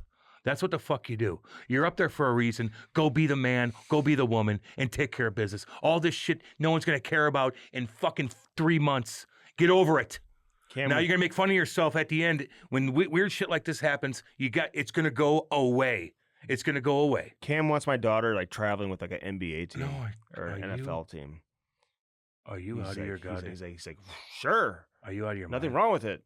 Just put her out there. If she wants to do it, you just gotta let her do it. What, are you gonna put her say no to her? That's what, yeah, What are you gonna say no to her? yeah. I'd give her my advice. Like my You, suggestion. you said you're gonna say no to her. well, I can't control. Well, then they're what? an Then adult. let her fucking But take I care of would business. say my suggestion would be like, that's You probably think I'd not a want good her hanging idea. out with a bunch of NBA? Are you out of your fucking mind? NFL. Big Yeah, dick and a Go ahead. monsters. I'm like, my daughter's breaking every story. Chloe's doing really good. She's on the NFL Network now. Don't I don't even want to think that. Wait, don't. That's, she's gonna have to do it. She's gonna have to figure it out. She's a good girl. She's gonna be fine. She would never. Never do that shit. Badass. She's not that way. So No, just she's not. no. So don't worry about it. But for Let her fucking for take people out there, If somebody who does are- something who to are her, like, then we'll fucking take care there of are it. people out there who are like, I want my daughter on the sidelines, being a sideline reporter. Okay. Okay. But what else would they want? What else you want them to do? So tell me what you want Chloe to do. I would What's lo- okay with Andy? With you? What would Whatever you? she wants to do. Then there you go. But I So would sit say, back and evaluate it. but I would and go say, from there. I'd rather her like work. There's so many different ways you can have a career in pro sports. What'd your mom want you to do? Never really told me what she wanted me to do. There you I go. knew. I found a poster board actually from when I was shouldn't even ask this question. God damn it. when I was 10 years old, and it said, I mean, I'm doing exactly what I wanted to do back when I was 10. I thought you wanted to be a pro hockey player at 10. I did, but Well, then if it's that not what wasn't- you wanted if to that do. wasn't going to work. I always want to be a broadcaster, though, too. And you are. And you do a damn good job. You do. How'd you handle my first year on the road? I didn't complain, did I? Not much. Like you did. Andy said he was going to move to fucking Utah. I know. It's just going to be the end of the Cam Strick podcast, Cam. You got invited to go do radio for the Blues. I go, man, I go on the road. This is going to be the end of it. I'm moving my family to Utah. I go, moving to Utah. It's amazing. For what? That's how he treats me. Meanwhile, I can't do that. What time can you come back at 3:00 in the afternoon, Cam? Yeah, I will. At 3 in the morning. 3 in the morning. I hung out last night with Jamie too long. Can I bump you back? We had a party last night, boy. Oh man. We had a party. It's amazing that I was able to get here in time today. I know. I feel sorry for you. I feel sorry for Andy. Woo-wee. Woo! Some bitch. Firstform.com/Cam and Strick. Let's go. Stiefel brings us the Cam and Strick podcast live from the Window World Studios. And we absolutely love it. Firstform.com/Cam and Strick. Use our link and use it today. Window World, 1-800-GET-WINDOWS, 1-800-GET-WINDOWS. 1-800-GET-WINDOWS. Estimate today. 1-800-GET-WINDOWS. And save money with their energy-saving windows. Yeah, big time. Damn right. Window World brings us the Cam and Strick podcast each and every week. Easy Tiger. Get that mind right, boy. Get your mind right with Easy Tiger. Get that mind right, boy. Smooth the cannabis. Some bitch. Who puts the Spas in Mar, okay? Oz and Spa? God dang. Can't wait for that sound bitch to get to my house. That sauna. God, I'm going to be healthy You think again. it's going to be too hot to be the hot tub right now? Or... Dude, my basement is 60 degrees all year long. Okay, but what do you think? I'm talking about my situation there real quick. Oh, yeah. At night, it'll be cold. You'll be jumping. You think? Yeah. It'll be cold nights, dude. Yeah. Don't worry about that. Okay. It's going to look good, man. Blue Note Roofing, 314-920-5713. 13. Called David Novak today. Gutters, soffit, fascia, Fight. siding, roofing. I'll take care of you. Stiefel, where success meets success, brings us the Chemistry Podcast. We love our friends with all our sponsors. Stiefel brings us the Chemistry Podcast live from the Window World Studios each and every week. And we're a day late today. The Blues played yesterday. Yeah. They have a late game here tonight. Next week, because the Blues Alumni Golf Tournament on Monday, will come out again next Tuesday night, early Wednesday, that's the way it next is. week as well. And then we'll be back on track, man. We go all year round. We got the playoffs covered. Yes. Can't wait for the Stanley Cup playoffs to get going. Can't wait. And all summer long, man. We got a We've bunch of current some guys coming on, too. Yep. Great guests. Yeah. It's Damn going to be right. a lot of fun. Some good things planned. Love here all you coming guys, up man. We love you guys. on the Chemistry Podcast, brought to you by Stiefel, baby. Thanks See to you, Louie dudes. DeBrusk for hanging out. See you, dudes.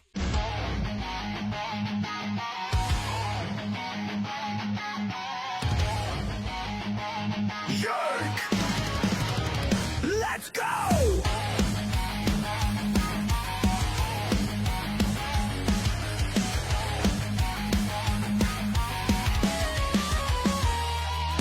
Cam's a shit kicker, 2 bombs in the lead. Soul dragging crew, there's no time for fatigue. And he's a shit talker, stirring up the show. Never played a shift, but he's ready to go. My check, for check, here comes show. Cam throws hits